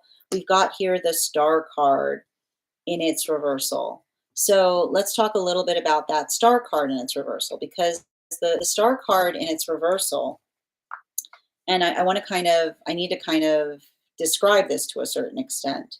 Um, the star card in its reversal is the space by which, and I want to describe this as the space by which we understand I keep wondering the space by which we understand um, what it means to identify and recognize. Um, like, I keep wondering the space by which we identify and recognize our own energetic point of stability. And this is the thing about it too. It has a lot to do with delivering each other from one another's misconceptions of each other, is what I keep on hearing. Because, and it has to do with the identification point of what it means when we talk about idolatry. Like, idolatry is the space by which we look towards another and we assume things of them, right? It's one of the cruelest things that we do to each other, because it's the space by which we build into the context of caring about one another that allows us to effectively embrace like the things that we feel. And when we work towards that, and I keep on hearing, when we stop trying, I keep on hearing, when we stop trying to energetically impress one another, but we articulate upon how much something means. It's like it's the space by which I keep on hearing the force of meaning allows us to ascend to something that's even greater than what it is that we look for in one another, right? And that's what we talk a lot about, especially, and I feel like that's what I mean in relationality to the energy that is working through, and I'm talking specifically about those energies that are deep within divine union, that are recognizing and identifying the space by which they are able to, I keep on hearing this, the space by which we are able to put our force of intention into, um, like I keep on hearing, like speaking towards energetic purpose, speaking towards something that has that sense of intensity to us, speaking towards the observation of something that we energetically care about or care upon. And so that, and I feel like that is almost like there's something really important that we see is occurring in relationality. And I feel like this is happening across all of the frequencies, right? The ability to identify and speak towards something in such a way that it allows us the ability to transform within it. And so I feel like that's the thing about this energy that's so difficult, is that it's transformational, right? It's transformational, but it also, I keep wondering, it's transformational, but it also requires us to be in the space by which we are able to speak upon the energy of transformation. Or, and I keep on hearing the context that, and I keep on, and this is why it's coming through so much for the energy deep within divine union, because when we care about each other, we love each other through our choices. The ability to, the best expression of love is the ability to allow someone to make choices, right? And so when we observe and understand that the force of love is the ability to make energetic choices, then it's the understanding that so long as those choices do not create a space by which another person is damaged by them, then then that is that is the condition of love.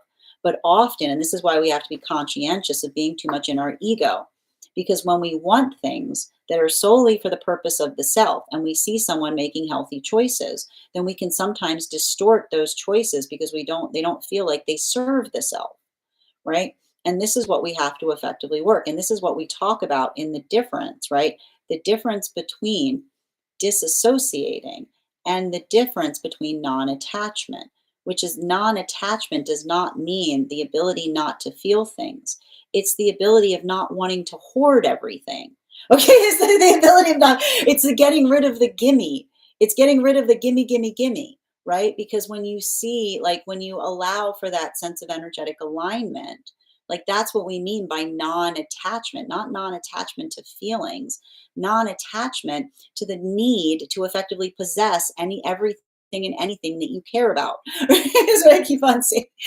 So we allow for that. We allow for that context of understanding, and that's why I keep on seeing that there's something profound that's occurring for the energy deep within divine union. Because I keep on hearing the energy deep within divine union working through Saturn's lessons, which is the space by which they're saying they're holding into partnership like they never had before. They're articulating to each other and saying healthy energy wants to see us steadfast. And if they see something outside of partnership where another person is being volatile instead of being in a space of celebration, it's the energy that accepts that they see it, but they also say, wow, because it's changing their context and relationality to something that they saw in the past in a massive way. Bottom of the deck on this reading with the Queen of Pentacles in its reversal. Oh, the thing I need to describe about this is there is a sense of energetic weariness that we're just all experiencing, given the prolonged nature of this retrograde. So make sure, I'm going to say it again, don't assume things during these retrograde cycles. And that doesn't mean, I keep on hearing, that doesn't mean you have to put up with things that aren't energetically appropriate. It also doesn't mean don't match energy. There's nothing worse on this earth than matching energy. Because all you do when you match energy with someone is like you see, it's like you just show somebody that they can to get you into any modality by doing anything to you. So I keep on hearing when someone triggers you, remember who you are. And that doesn't mean you can't activate upon it, but make sure that that activation point is something that feels integral to you, doesn't feel like it's just indulging the ego to be able to experience or do something. That is our daily collective read for today. I want to thank you guys so much for being here and experiencing it. Just a reminder, if you'd like to book a private reading with me, remember it is a two-step process. You have to book the reading, you have to pay for the reading.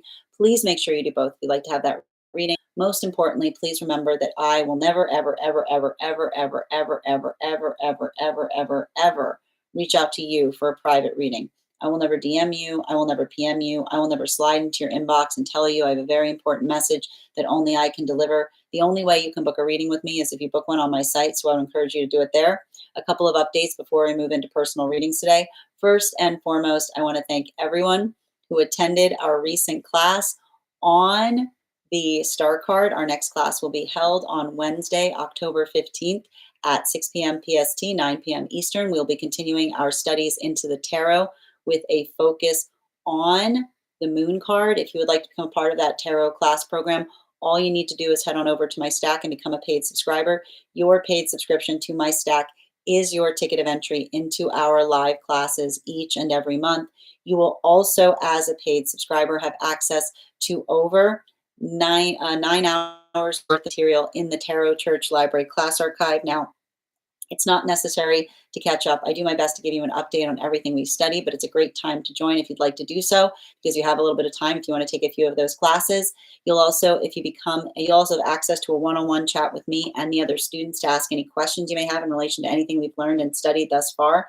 And if you become a founding member to my stack, not only will you receive a discount on the whole year's worth of classes, you will also receive a complimentary one-on-one mentorship class with me, where I will meet with you personally to assess where you are on your own personal tarot journey and give you the best insights in terms of how to utilize those classes to the best of your advantage moving towards your tarot goals going forward. You'll also have full access to the Tarot Church Library class archive, which is access, as I mentioned, over 19 hours worth of material. One of the things I tried to do in these classes was make them accessible to the absolute novice tarot reader as well as the seasoned reader. There's definitely something there for everyone. Don't let your lack of experience or your robust experience prevent you from joining us in these classes. And even if you don't become a paid subscriber to my stack, I would encourage you to follow me there to stay up to date on any new offerings or services. I also post my weekly newsletter there, which will let you know about my in-person events as well as my online live schedule. You'll also be notified as to my mystic meditation articles, which I release bi-monthly. I just released one recently on this full moon we experienced. I will be releasing one shortly on the new moon that we've got coming up. I also want to let you guys know that on top of my standard life path readings, I also offer mentorship classes. These are for any of my students seeking a more personalized educational experience with me. I take a very limited number of students for this reason, as those classes are focused on each individual's personal spiritual goals and journey work. Those classes can be purchased on an individual level or as a monthly class series, weekly or bi-weekly, as your schedule permits. Also, for my students seeking more consistent weekly tarot support, I'm very happy to offer weekly tarot insight packages. That is a package of 4 30-minute readings, again, weekly or bi-weekly, as your schedule permits, so that you can stay more consistent on your personal journey. I'm also very happy to now offer dream interpretation readings, which you can purchase per dream or as a series. If you purchase the series, I would encourage you to start to keep a dream journal, as we will meet weekly or bi-weekly with that journal and utilize the tarot to understand the key themes and messages coming towards you in the dream space. I want to thank you guys so much for being here today and receiving these messages, and we will do this again tomorrow. That is our daily collective read. We are going to get started on personal readings. If you would like to get on the list is closed today. We are going to be honoring anyone who's on the list. If you would like to get on the list for the next time I've gone live, you can do so today, and you'll be on the list for the next time we are doing our divine energy update. I'm going to take a moment to read over some of the comments that came through as I was reading. And congratulations to Kath.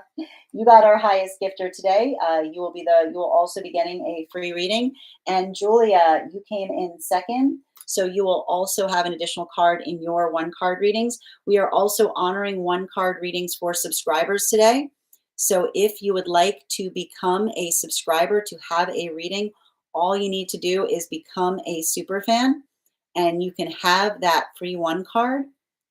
I'm going to take a moment to read over some of the comments that came through as I was reading. Just bear with me a moment. There we go. Perfect. There we go. And Minnie, your subscription's ending soon if you'd like to renew. That's great. I love that. Thank you as well, V. And Italian. Thank you for receiving this message, Blunt. I'm so glad that this message was in connection to you. And Mary Kay, thank you for the follow.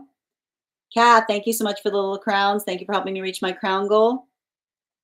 Um, Ange, I'm happy to read for you on that. If you'd like to become a subscriber, I'm offering 1 card to subscribers today. If you'd like a full reading, you can get on the list for the next time I'm on live. Absolutely.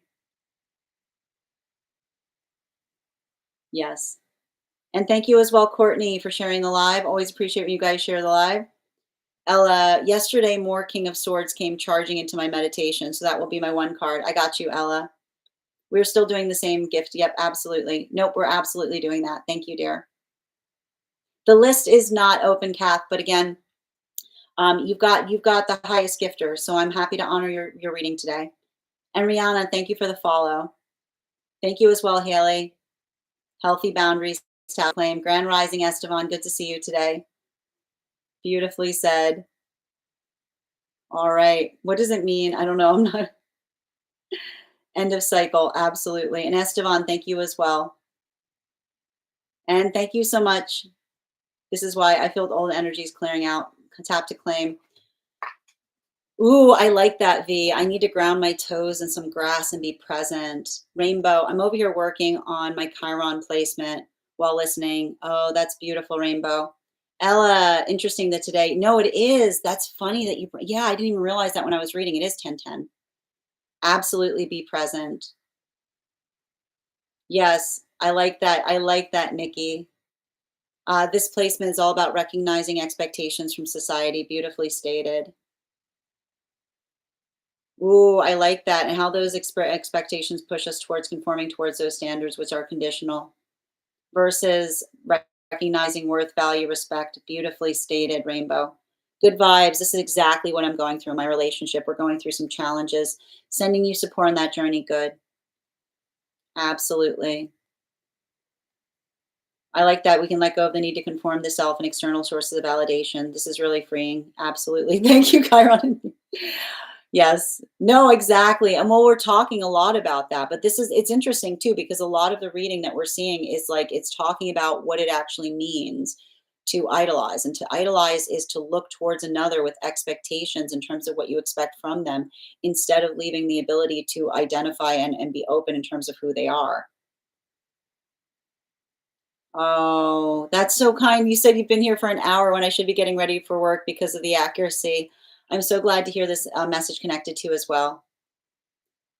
Spot on. Sending you support as well, V. Legit, just scrolled and was entranced. Oh, thank you. Yep. Oh, I know. I know. I have to see the show. Everybody's telling me I need to see the show. I haven't seen the show. I don't have time to watch. I don't have time to watch anything, guys. Oh, thank you. I'm glad that I'm here when you need it. Thank you so much, dear. And thank you as well, Fath.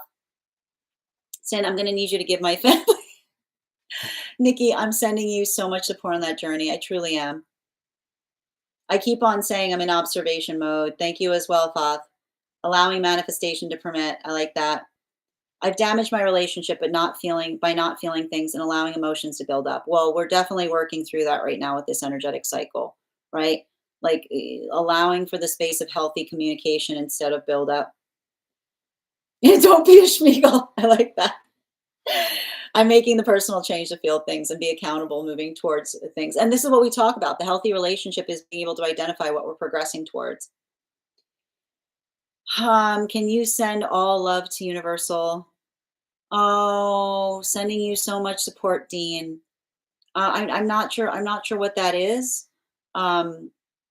If again, but again, if you become a subscriber, you can post about it in our disco. If there's a charity that you want to bring some attention towards, you got to allow matched energy to be natural, not forced. Beautifully said, Stephen. Thank you as well. Good, Hardy. Thank you for becoming the title gifter with those roses.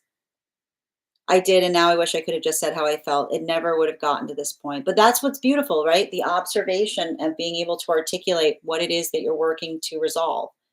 A good way of explaining. Absolutely.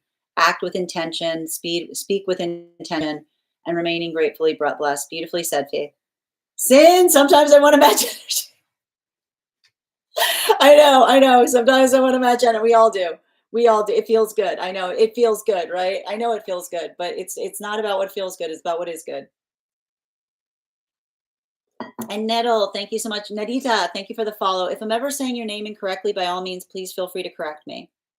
Hi, Sin. I tried to send an equivalent of baby. No, it's okay. I've got you. I've got you first on the list. So you've got the gifted reading. I can relate to that, having a hard time feeling things and expressing to partner. Thank you as well, V. I couldn't see past my own anger that I wasn't allowing myself to feel. But here's the thing. The fact that you're articulating upon it now speaks the fact that you're already in the process of transforming through it. Sriracha, thank you for the follow.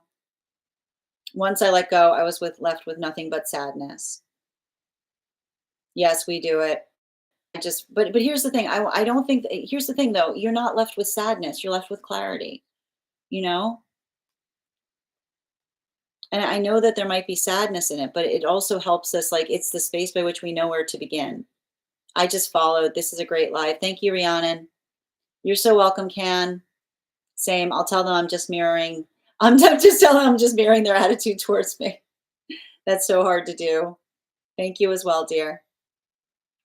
I'm doing it for me and my love. I have a lot of making up to do. Sending you support on that journey. And Queen, your subscription's ending soon if you'd like to renew. One moment, please. Hi. Yep, I've got you, Kath. And thank you guys for supporting each other in the comments. We are doing one card today, creative. Just a reminder, if anybody wants a one card reading, the list is closed today. But if you want a one card reading, I will be doing one card readings for all subscribers. If you'd like to become a subscriber, you just need to go over and become a super fan, and that'll be your subscription. And if you are a subscriber, please make sure you're recharging your heart knees. If you'd also like to have an animal spirit guide card on top of your one card. Thank you for the follow, Fath. Happy to read for you on Arzu. If you'd like to become a subscriber, I'm happy to pull cards for you on that. Absolutely. I've not had time with my kiddo. Oh, sending you so much support, Rainbow. Yeah, like more like that's fair. My ex is trying to, sending you so much support, dear.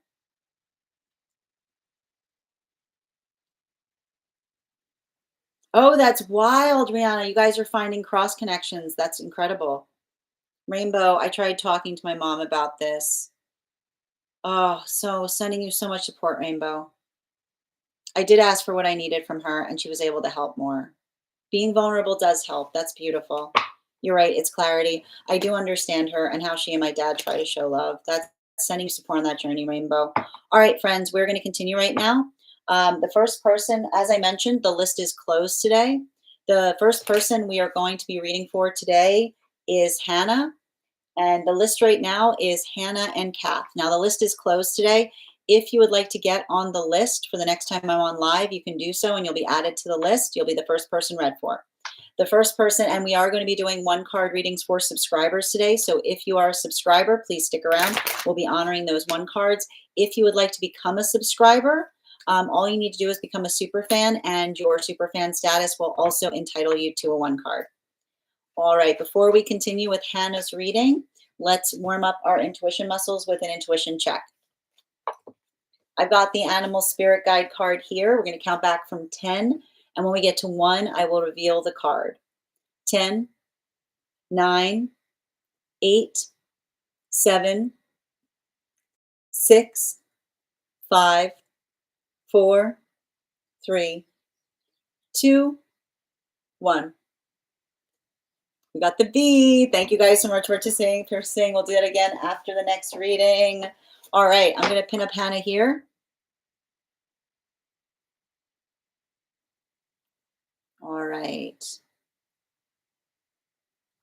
All right, Hannah, spirit-led reading, please. Absolutely. Woo! Okay, we got the cards out. Give me a minute. Yep. Can I get 2 more, please? Thank you. Also, please remember, friends, we are still honoring our 50K giveaway. When we get to 50K, I will be gifting a reading back to the collective. We're already at 21.7K, so make sure you're tapping that screen. We'll get to 50K in no time. All right, let's see what we have.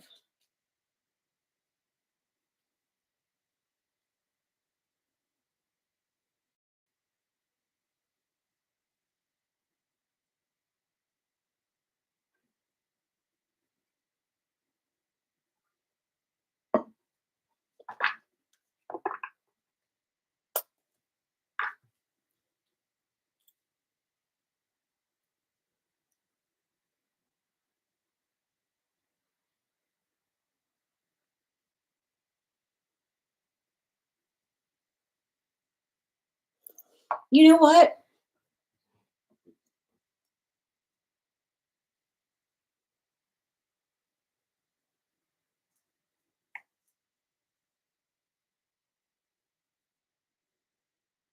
This is giving me like, this is interesting because like I gotta stress, like I don't know where it's coming from. It's giving me a little bit of scaredy cat energy, you know? Like there's something I'm seeing here. Um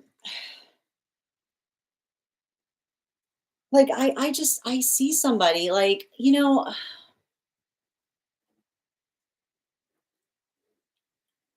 and the thing is like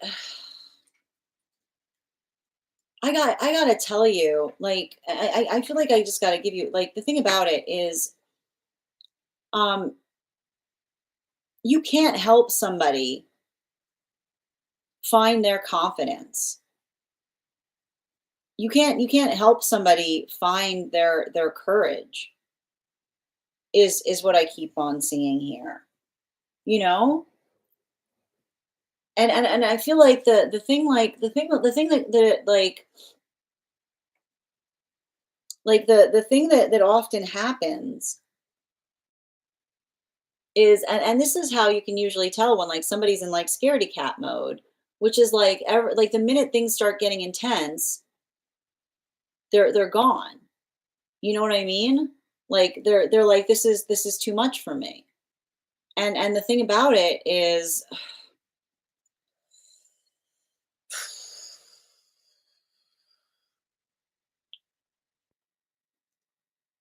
like the reason I'm hearing that is because I keep on hearing like scaredy cat energy will always apologize for letting us down, is what I keep on hearing.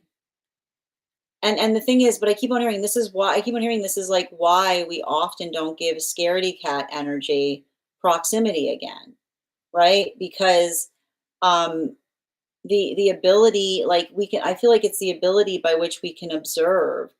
Like it's the ability by which we can observe the fact that like we can observe the fact that um and I feel like there's listen this is there's something very specific coming through in this reading, so I got to walk it through because it does almost feel like you're getting upset at yourself for giving someone a chance. And this is why we talk about like and it's funny too because whenever I read into spirit's always like it's not three strikes you're out, it's like it's one strike, it's like it's the space by which we understand because I keep on seeing the difference between um a lesson and a habit is the space by which it reoccurs, right? The difference between someone always apologizing for the same thing and the difference between someone saying I that was unacceptable, it will never happen again. This is why it's okay to hold energetic compassion about things, right? Because I keep on hearing we leave the possibility for another to recognize and identify that there's something that they're working to improve upon, right? It's the observation that allows us to be able to find progress there. But I keep on hearing and it's interesting too because I feel like it almost feels like someone who keeps on trying to build a bigger window. I keep wondering somebody who's trying to build a bigger window of exception is what I keep on hearing. And what is building a bigger window of exception, which is somebody who effectively tries to say, "Oh, you know how I am. Like I love you so." Like it's somebody who says, like, "You know what's so great? I care about you so much because you just take me like every time like it's and this is why we sometimes this is how we lose somebody sometimes because every time someone says I care about you so much because I know that you're so reliable, I know that every time I do something I can come back here. And as someone does that, what they don't recognize is that the tolerance, right, the tolerance point that another is going through is getting smaller and smaller and smaller. right? Because it allows I keep wondering, it allows the context of being able to recognize and identify what it is that we're energetically projecting through. And so I feel like that's, I think it's interesting because I feel like I feel like I see you in and I need to describe this because I've got at least two different people here around you. I've got one situation where somebody is observing or articulating upon the fact that they took you for granted. I just keep on seeing someone that is talking to another person upon, I hear somebody being like, that was like, that person, I just keep on hearing someone say, like, that person was so good to me. And I was such an, I can almost hear them saying, like, I was such an, and that's funny too, because I don't even want to say that word. It's like I keep on hearing the word, the I word coming out. Like I don't like to say the word because it's like somebody who's talking really negatively about themselves, you know?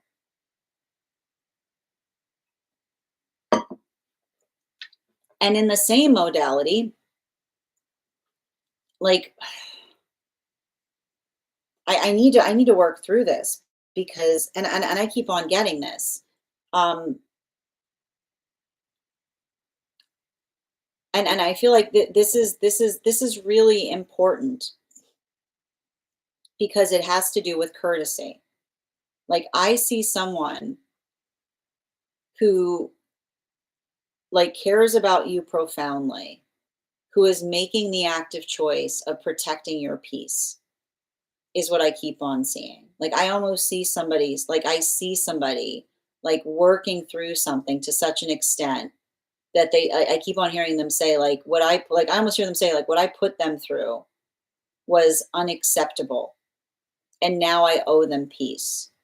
And at the same time, I see another person potentially, and I keep on seeing this, this is how we can tell when we've moved out of our ego, because it's a space by which another person says, it's space by which another person feels the energetic bliss and seeing and recognizing our happiness. So I think that there's something really important and significant about that, because everything I keep on seeing there, um there's something to be said about. I keep on hearing and it's interesting too because I almost see somebody who's there's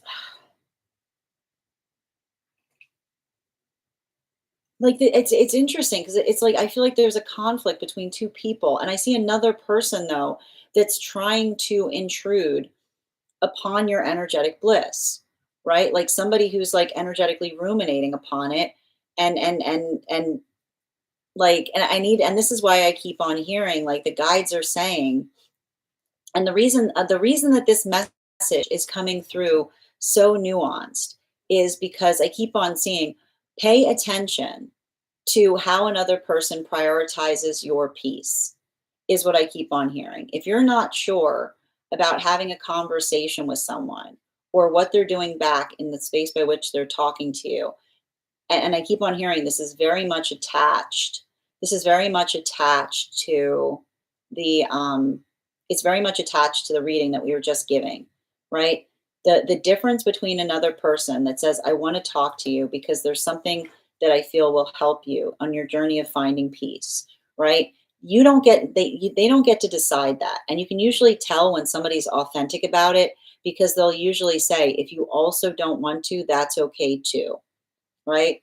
The ability to identify whether someone really wants to have a peaceful conversation with you is how well they navigate the choice by which you can decline to have one. I'm going to say that again. The amount of consideration in terms of someone wanting to have a conversation with you that they think will bring you peace is directly relational to their own willingness to respect whether or not you want to have that conversation. Because when someone never is someone more in their ego when they say like, oh, I need you to forgive me for something. I need to give this to you. It's something for me. No, I need to give you this healing conversation. Like when someone is like at your door with it, I keep wondering, you don't bang at someone's door with a gift basket and demand that they take it, is what I keep on hearing. Right? Like it's like that is when you can tell, like you're like that's when you can tell someone is doing something more for the sense of themselves than even in the space by which they're doing it for you. It's I keep on hearing it's the space by which we say to another. If someone is truly invested in our peace, the song they will say is take it or leave it, which is the space by which they say you get to decide what that piece is. I am not trying to energetically arbitrate upon it. Bottom of the deck. Yeah, like, that's what I mean. It almost feels like someone trying to force an apology or trying to force closure or trying to be like, I feel like we left something unsaid. That is closure. Leaving things unsaid is is the sound of things reaching a point of closure.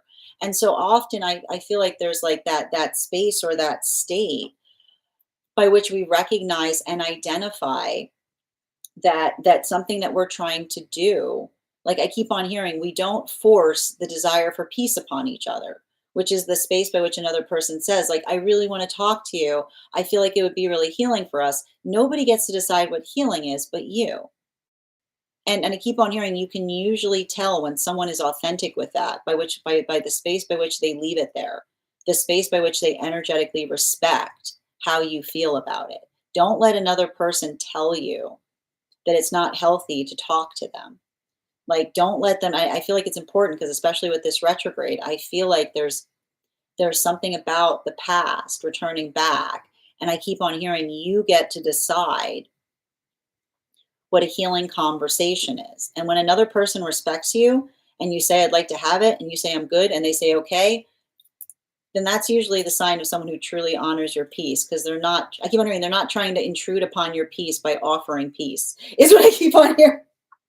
You must accept this piece. Like, it's gonna be like, right? Because usually when someone's like, you must accept that piece, it's like they're still very much in their ego because it's the insisting. It's the insisting. It's like when we insist is like the observation of what is and is not energetically peaceful. So I feel like again, there's something important about that. I keep on hearing like allow that up because I feel like you've had some kind of breakthrough. I feel like I feel like I see a situation where you've made a lot of like peace for yourself. And I keep on hearing, remember, healthy energy is not going to want to intrude upon that. They're going to feel that space of being energetically happy for you and trying to protect it, is what I keep on hearing. Thank you so much for having that reading with me, Hannah. And if this message connected to, and I do feel like there's something nice coming through for you too. I feel like there's something I feel like there's something I'm seeing that you're moving towards right now that feels I feel like I just keep on seeing something that feels very, very clarifying and restorative. I don't know, it feels almost like some kind of new opportunity as well. So I keep on hearing too, like I keep on hearing like don't let someone trigger you back into something is what I keep on seeing. Like it's giving me a lot of that type of energy. And I feel like it's also like the thing about it, like I see you making something for yourself right now, you know? And I keep on hearing if you're almost done, like be patient on whatever this is that I'm seeing. Cause I feel like there's like I feel like there's something that you're working towards. It feels like it's at some kind of process of completion.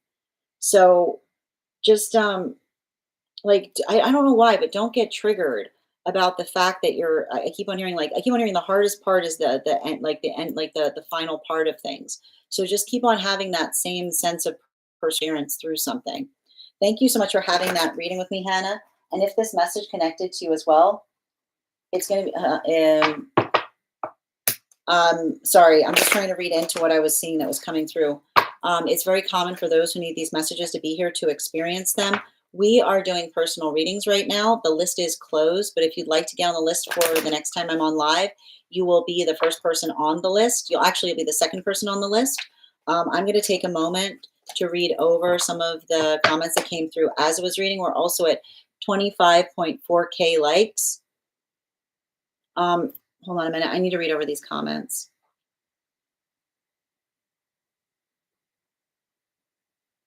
Yeah, you saw the cards, right, Jet Set? No, it was feeling external, Stephen. Sometimes people need time to reflect and response, and it feels like fear, but it's probably imbalance in themselves. But but that's the thing about it again. Like I keep on hearing this is why sometimes being like someone being like, I needed time to think. I keep on hearing someone be like, we don't need time to think. We can actively think with one another, is what I keep on seeing. You know? I love when I feel so confident and then completely face plant. It's okay, OG. I can't pinpoint who this is about. Well, that the thing I was seeing, and the nice thing I'm seeing, it feels professional. Like that's the thing I keep on seeing right now. Like it feels to me like there's some kind of professional accomplishment that I see that you're working towards.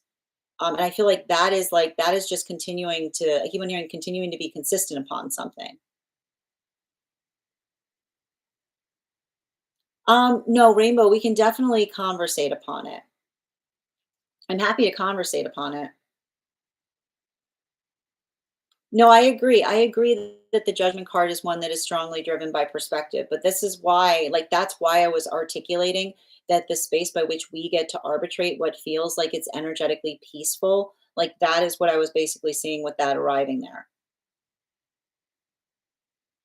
We can have differences with each other, and those differences can certainly cause issues. But I need to point this out when we have fundamental differences, that can often create healthy separation, you know? The list is closed today, creative, but you are on the list. If you got on the list, you'll be the first person read for the next time on. I'm online. So often those differences come down to behaviors, which can often be tied to aspects of who we are. I agree with that. Inherent qualities within each of us can often have those behaviors tied to them, which people do not ask to change.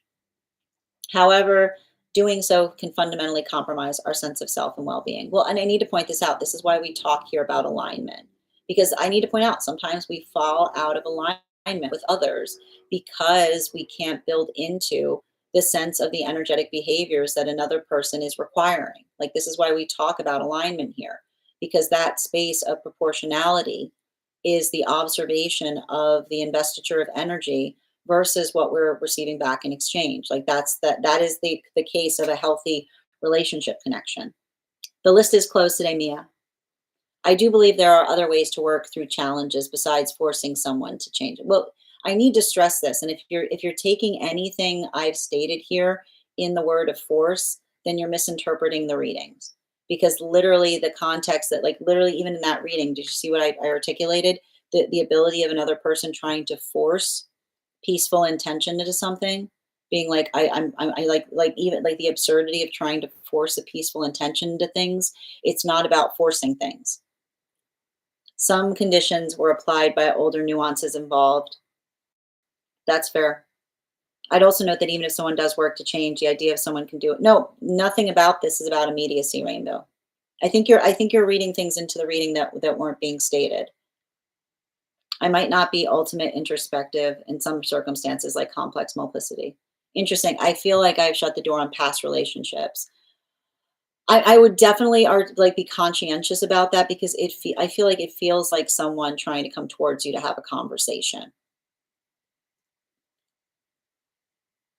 And thank you as well for connecting this reading, Stephen.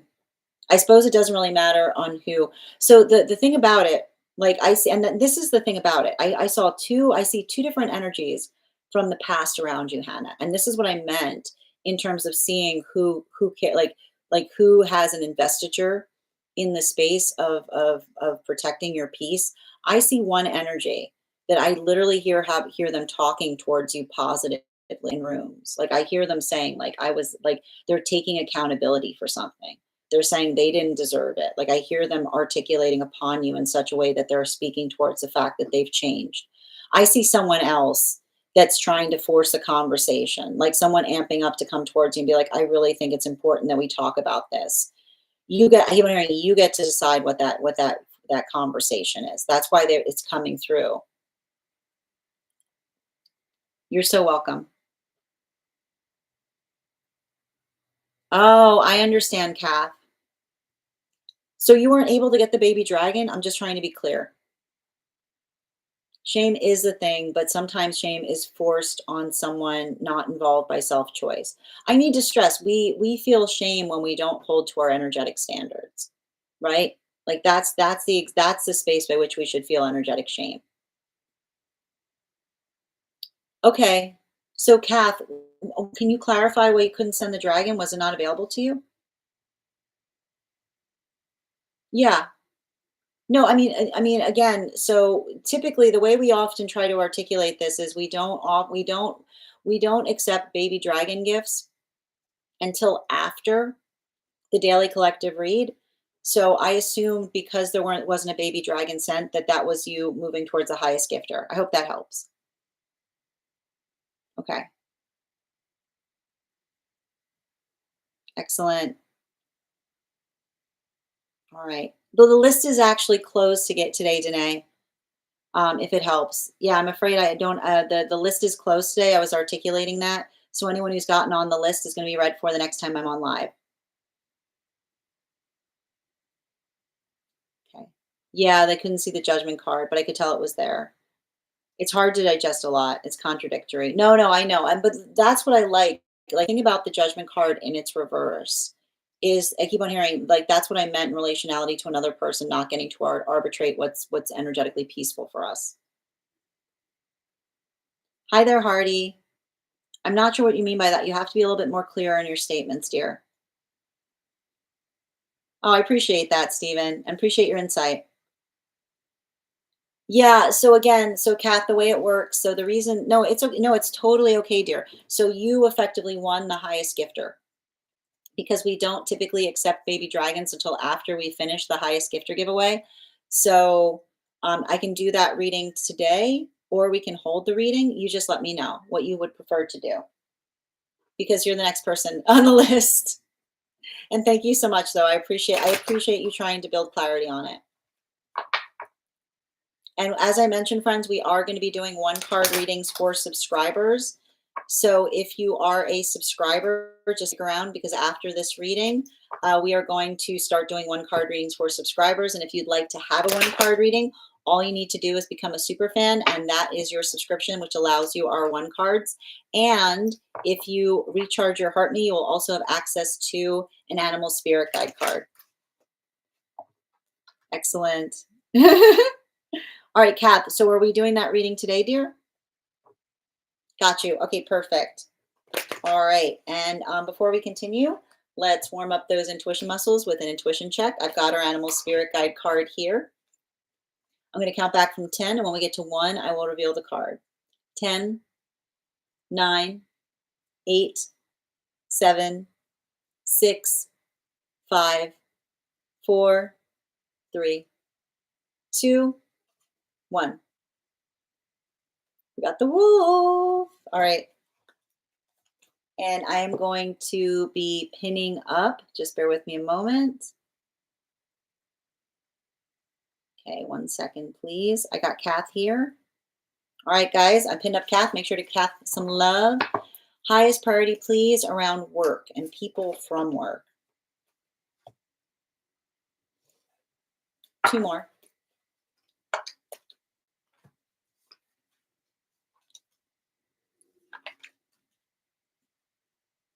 Whoa.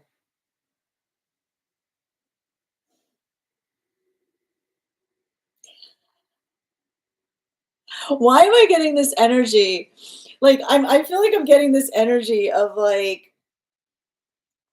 would you like to form an alliance with me? Because that's why am I getting this type of energy around something? You know? Like it's giving me you know, it's giving I feel like I feel like the thing about it is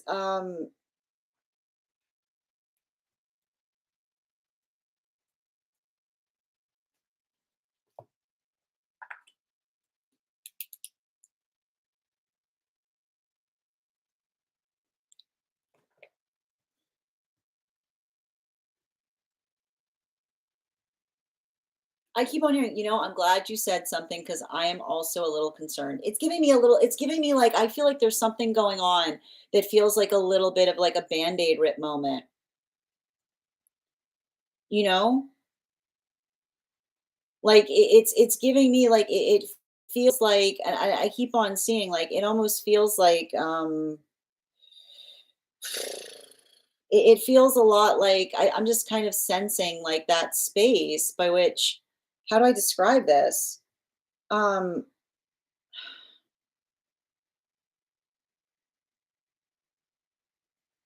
it's how do I describe this best?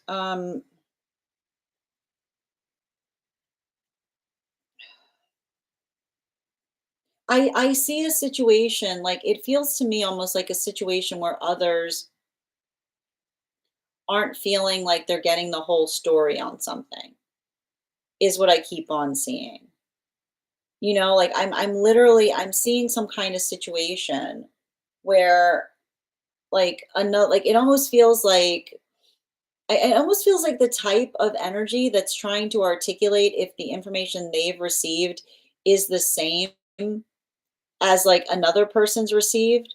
You know what I mean? Like it's giving me like a little bit of that space of trying to put pieces together. And so, I feel like the space by which we identify and articulate upon that. Um, I keep on hearing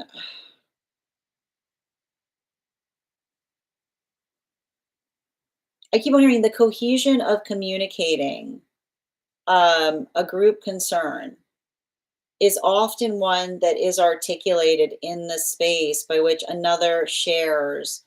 Like I keep on hearing the like-mindedness of mutual concerns is a valuable thing, is all I keep on hearing. Like the space by which I keep on hearing, like the space by which we navigate or we articulate upon something. And I feel like that's, and I keep on hearing like it has something to do with the future, is what I keep on hearing. I feel like it's almost like I keep on hearing it's like I don't know if there's been some kind of change that's making, like I keep on saying like, is this like, why is this change occurring, or why is something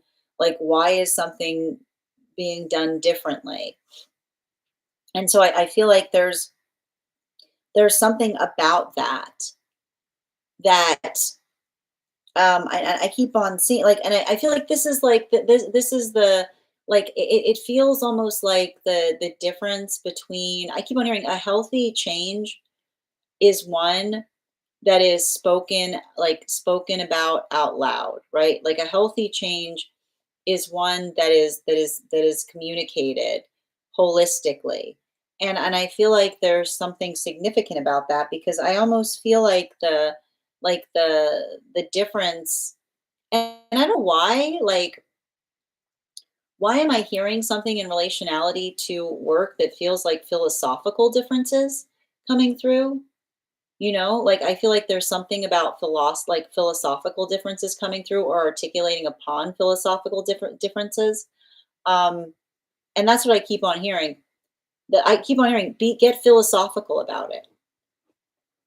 Whatever this is, I keep on hearing the solution is to be philosophical about it, which is not, I keep on hearing like the space by which I keep on hearing the space by which you like I keep on hearing like not saying like I keep on hearing the difference between navigating change with a sense of philosophy is the space by which you can say, I'm curious to understand the reason. Is what I keep on hearing, like, right? Like that's what I keep on hearing. When we're navigating change philosophically, it's the space by which we say, I'm curious to understand the reason by which a change is occurring, right? So bottom of the deck on this reading, yeah, like I keep on hearing, like I keep on hearing, don't like I don't know why I've got some kind of booing energy around you. You know what I mean? Like energy that like likes to boo, which is energy that gets like really like, upset or like works through something in such a way that like I keep on hearing like um you know Like I keep on hearing I keep on hearing before you boo, get philosophical is what just say, which is say it's not the fact by which you boo, but it's the fact by which you say to another, you know, there like some clarity, like I keep hearing some clarity will clear up the booing, which is the space by which another person says, like I almost feel like it almost feels like I see that like it's almost like I feel like I see you and energy advocating for things or articulating upon something or speaking. Like I keep on seeing, like remember when I said like it feels like somebody looking for a spearhead or looking for someone that's willing to kind of like articulate about it. So make sure, I keep on hearing like make sure you're talking to others not just about frustration but about next steps is what I keep on hearing, right? The definition the definition of progress is next steps. So I keep on hearing don't get caught up in talking like in speaking about dissent. Get caught up in speaking about progress, like what one can do better. Thank you so much for having that reading with me, Kath. And if this message connected to you as well, it's very common for those who need these messages to be here to experience them. We are doing personal readings right now. If you would like to get on the list is closed, but you can get on for the next time I'll be live and you'll be the second person read for. I'm going to take a moment to read over some of the comments that came through as it was reading. You said dog, that was pretty close. I mean, that is kind of close, but not really. No problem, Stephen.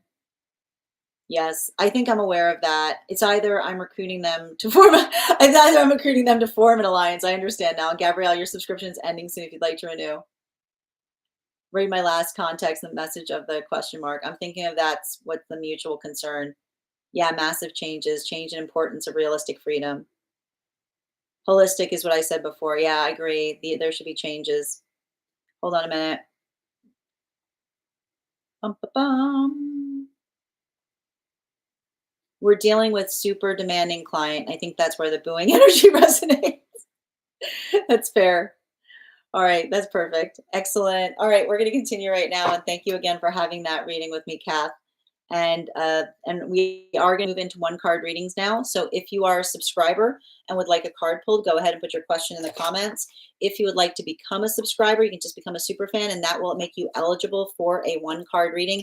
And if you are a super fan and would like an animal spirit guide card, make sure that you're recharging your heart needs as well. Nikki, one card, highest priority, please. Highest priority for Nikki, please. I keep on hearing you have a right to be upset. You're like being upset is not like I keep on hearing like don't let I keep on hearing communicate upon the fact that you're upset. Don't get angry. I know, communicate upon the fact. Yeah, right. Communicate upon the fact that you're upset, but don't get angry, right? Because I keep on hearing like the don't like I keep on hearing like don't let somebody I keep on hearing like, and I feel like, what's wild about it? I almost feel like there's a situation where you have to say to someone, like, I'm not upset, I'm disappointed, you know?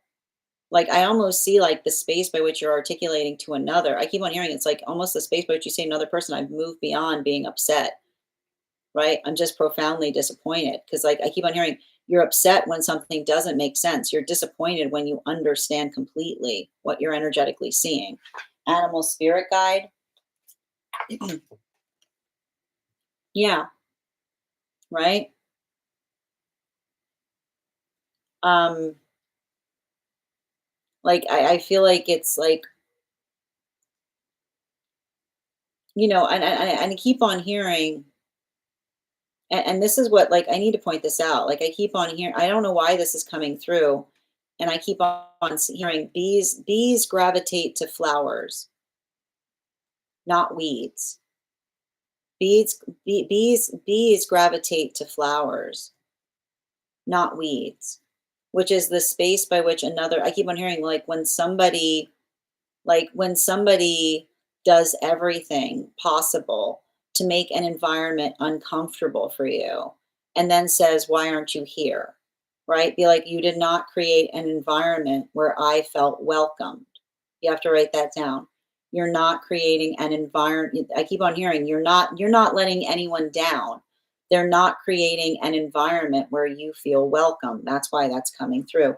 Thank you so much for having that reading with me and sending me support on that journey. Creative, one card on love, please, for creative. Four of Pentacles in its reversal. Um, I keep on hearing, don't make sure, I keep on hearing reciprocity, right?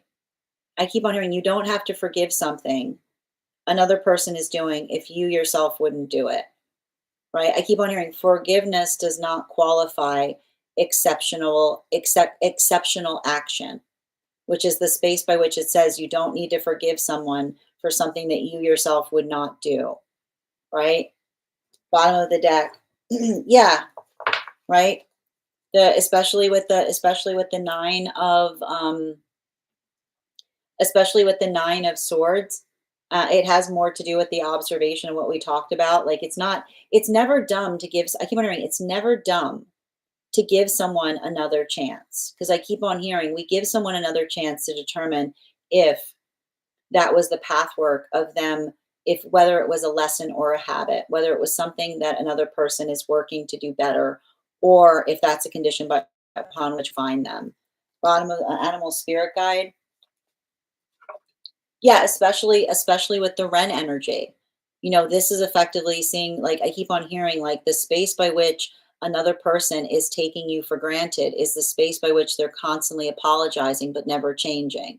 So make sure that you're having a conversation with someone if their apology is starting to lose meaning. And that's usually how you can facilitate the conversation, to say, listen, I'm your apologies are starting to feel meaningless, right? Like that is the space by which we stop building into the hope. Like I'm starting to lose hope in something.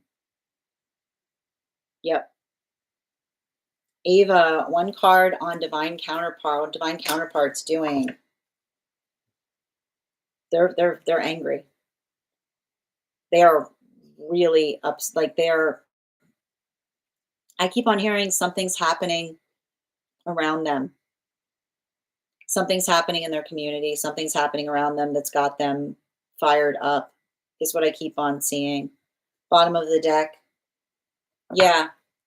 I feel like they feel an investiture to it. It's weird too, because I feel like they hold some kind of energetic responsibility upon something. And I feel like it's like I see a lot of this energy, like I see somebody very community minded. And I keep on seeing, like, I almost feel like there's somebody who's putting their force, like, I remember I said I see someone who's, like, got new energy. I feel like they're moving that energy with a sense of purpose into something community-based. You're so welcome, Kath. Hold on a minute. And guys, just remember we're doing one card readings for subscribers. So if you'd like to become a subscriber and get a one card, all you need to do is subscribe and become a super fan, and you'll be eligible for a card. Melissa, one card, highest priority, please. Oh, we got two cards coming out. Don't let someone from the past come up and stir emotions. Like the thing with this retrograde energy is it can create a lot of the energy from the past coming back up, spiritually, metaphysically, or tangibly. I keep on hearing you prioritize energy that prioritizes you and wants the same things as you. Don't let someone sentimentalize something that they did that hurt you, is what I keep on getting. Yeah, it's not romantic, it's tragic. Like I almost feel like it's somebody, like I almost, like I keep on hearing, like the energy, like somebody saying, like, oh, I never forgot about you, being like, well, if you had acted better you wouldn't be forgetting about me at all. You'd be like, they'd be a reality. Like I keep on hearing, like, don't let someone wax poetic in the space of, like, the pain they put you through. Alexandra, highest priority, please. um I keep on hearing, um relationship, like relationship is healthy fixation. It's mutual fixation. It's not the space by which another person idolizes us. and tries to articulate upon who they think we are to them, right? Like I almost feel like I see you having to move away from some kind of unhealthy connection where like somebody likes like somebody was too focused upon like the fantasy of you that they couldn't accept the reality. Bottom of the deck, yeah, that's insecure energy.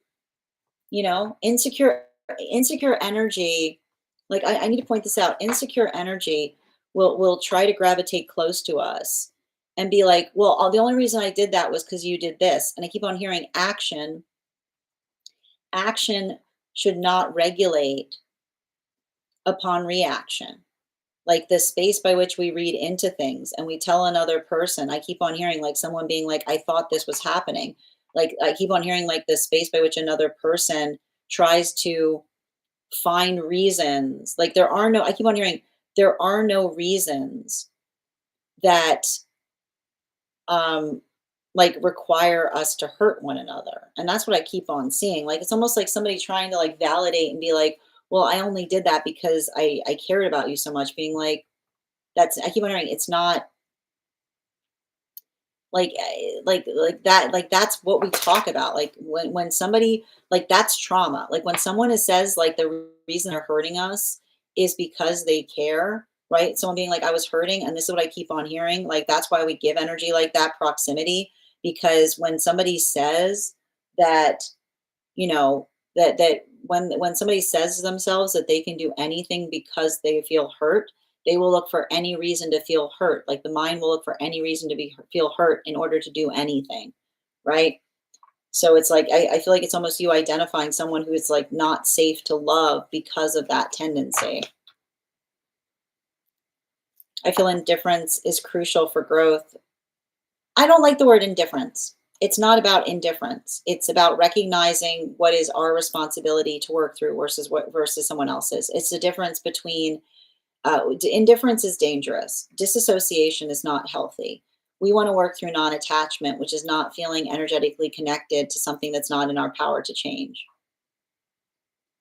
Highest priority for Bridget, please. So I know this energy. Don't let it. Don't get frustrated right now.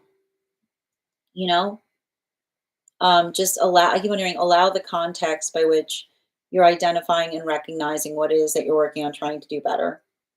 You know, I keep on hearing, don't try to lift it all at once. Just navigate your portion as best as you can. Bottom of the deck. Yeah, right. The act of the feeling of compassion is wishing that we could do more around situations. So allow, like I keep on hearing, like allow that space by which you're doing what you can and know that that is energetically enough.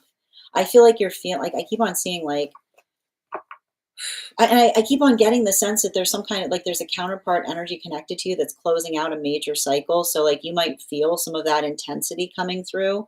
So just be conscientious of that as well. Got it. Okay. One card on love for Hannah, please. All right. Hannah. Energy that cares about you will show you that you are not a burden. I don't know if this is some kind of energy that you're healing from. I keep on hearing somebody saying you're not a burden. You're worth like there's nothing, you are not too much. Like anybody who thinks that you're too much, like like I keep on hearing like negligent energy will see you holding a standard and say that you're being too much for asking it. Healthy energy, a healthy energy will say that's it.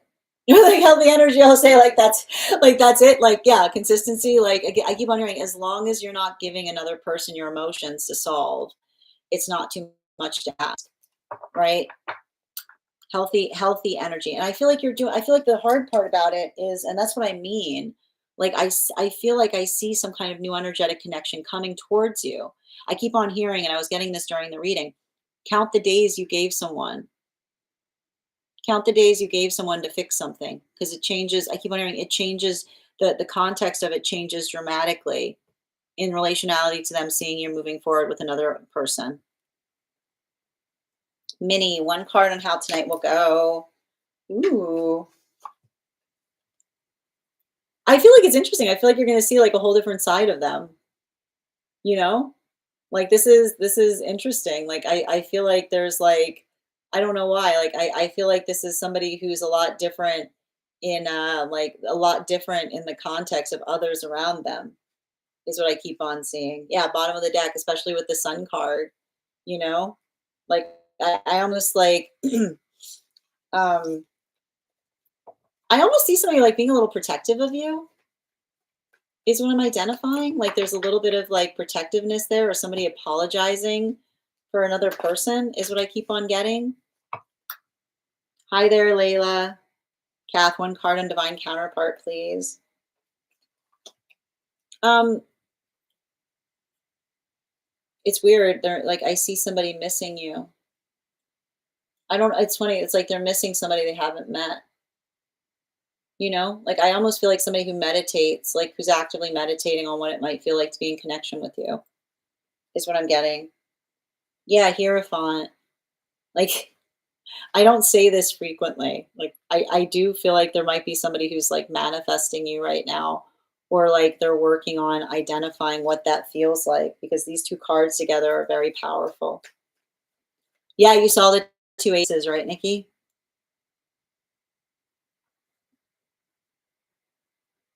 Not sure what you mean by that, Stephen. Like you do you, boo. One card on how S feels towards you for Yaz.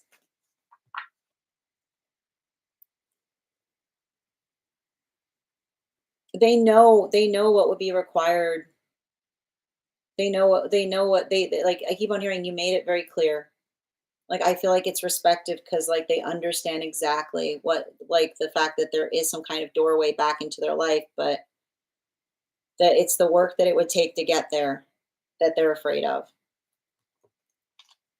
Oh, I got you. Indifference isn't procrastination, it's acceptance of possible degradation. I mean, that's cynical. I mean, that's assuming like I mean everything effectively does. Like that's what I mean. Like that's not that's just I mean like why do anything? You know what I mean? Like that's the thing about that, Steven. You're so welcome, Nikki. Yeah, just letting something get to you is like hating a manifestation. Well, I mean, I think it's just it's moving in the modality of understand. Like we talk a lot about this here. It's not just about a manifestation, but a manifestation that moves in alignment with one's own sense of purpose. Yeah, no, I understand what you mean. Hold on. All right. Yes, yes, exactly. Hold on a minute. You're so welcome, Ava.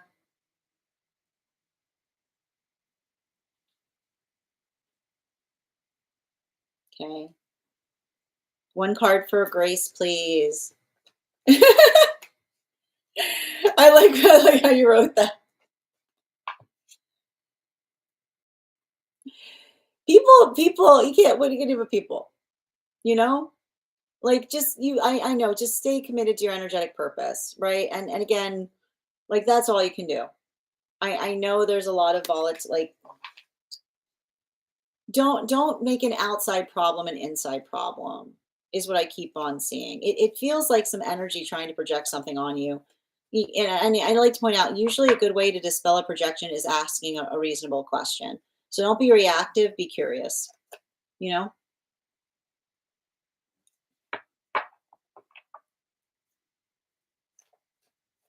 I mean, I think that I mean, I'm not sure what you mean about that, Stephen, because like I feel that, I think that it has to do with like not like we also don't want to be indulgent, you know? Melissa, I know exactly who you're referring to. I took the conversation with a grain of salt. Thank you, dear. I would say indifferent is very similar to detached. No disassociation, more cruel and less. I mean, I have to point this out. Indifferent is different than ambivalent, right? Because indifferent means a lack of caring. Ambivalent means being open to different ways of something coming to like of working out, you know? My indifference, I stated based around reaction. Yeah. Unattached, exactly. What connection, if any, does my friend have with, okay, the meaning around those two? I don't really see anything there. You know, I feel like there's passive energy between them. Yeah, bottom of the deck. Like maybe they have history together, but I don't see that they're in connection anytime recently. Um, yes. You're so welcome, Minnie. Haley, one card, highest priority, please, for Haley. Um, Step out of your comfort zone. I feel like I see you kind of doing something in a way that you haven't done it before, right? Bottom of the deck, especially with the 10 of Pentacles in its upright. It's saying to me that there's something there in relationality to, I keep on seeing like working through something in a way that you're like learning, like I feel like you're learning or you're getting more comfortable with yourself in some way, shape, form, or fashion. Yeah, especially with the B, right? Like allowing, like I keep on hearing, like allowing the curiosity of the self to help find the self even further. Yeah, you saw the Kath, you saw that priestess and hierophant. Your animal spirit guide card is the otter, right? Like I said, like working through, like where are they kind of energy. Like I almost feel like they're working on the feeling of it. Alexandra, thank you. I've been having them, hold on a minute. One moment. Thank you. I've been having them come up randomly, but I think I'm just processing still. Yeah, cat, right? Like there's still a lot of, like, you have a right to be upset. There's a lot of feelings there, right? Like I feel like it's like getting upset. Like I feel like energetically you're upset at a karmic who has not done the work to effectively heal their wounds effectively. Ella, one card, please, on the King of Swords and meditation. Bottom of it's already right here. Somebody's working on their on bettering themselves, right? They're putting a lot of invested effort in that. Yeah. I feel like they've recognized something that they're trying to change. I feel like this is something about divine, something about an energetic counterpart. Yeah, swan, someone trying to better themselves or make better choices. And I feel like there's something about, there's somebody, I keep on hearing, somebody is trying to articulate the source of a problem. And I almost feel like they're going into hermit energy as a result of it. Like they're stepping away and then they're slowly reintroducing things to try to figure out where the source of a problem is occurring. It does feel kind of nihilistic what you're saying, but I'm glad you acknowledge it. You have to leave the possibility that there are things that you have not experienced. 1,000,000%. You're so welcome, Grace. I like ambivalence more, you're right, in that context, because the opposite of love is indifference. Yep. You're welcome, Rainbow. I needed that. You're so welcome, Haley. Yep. I'll give you your animal spirit guide on that, Rainbow. Yeah, like I don't know. I feel like there might be a little bit of, like, there's something between them. Like there's a little bit of, like, I don't know why, like it feels like there's some stuff there in terms of things. I don't know why, like there's heat. Yep. Not always evident, sometimes inverted yin yang. Yep. I love that. You're welcome, Haley. All right, my friends. Hi there. How you doing, Betty? Ooh, from Acapulco. All right, friends. Final call for any of my subscribers who have not had a card pull today. um I will most likely not be on tomorrow, but I'm going to try to come back on.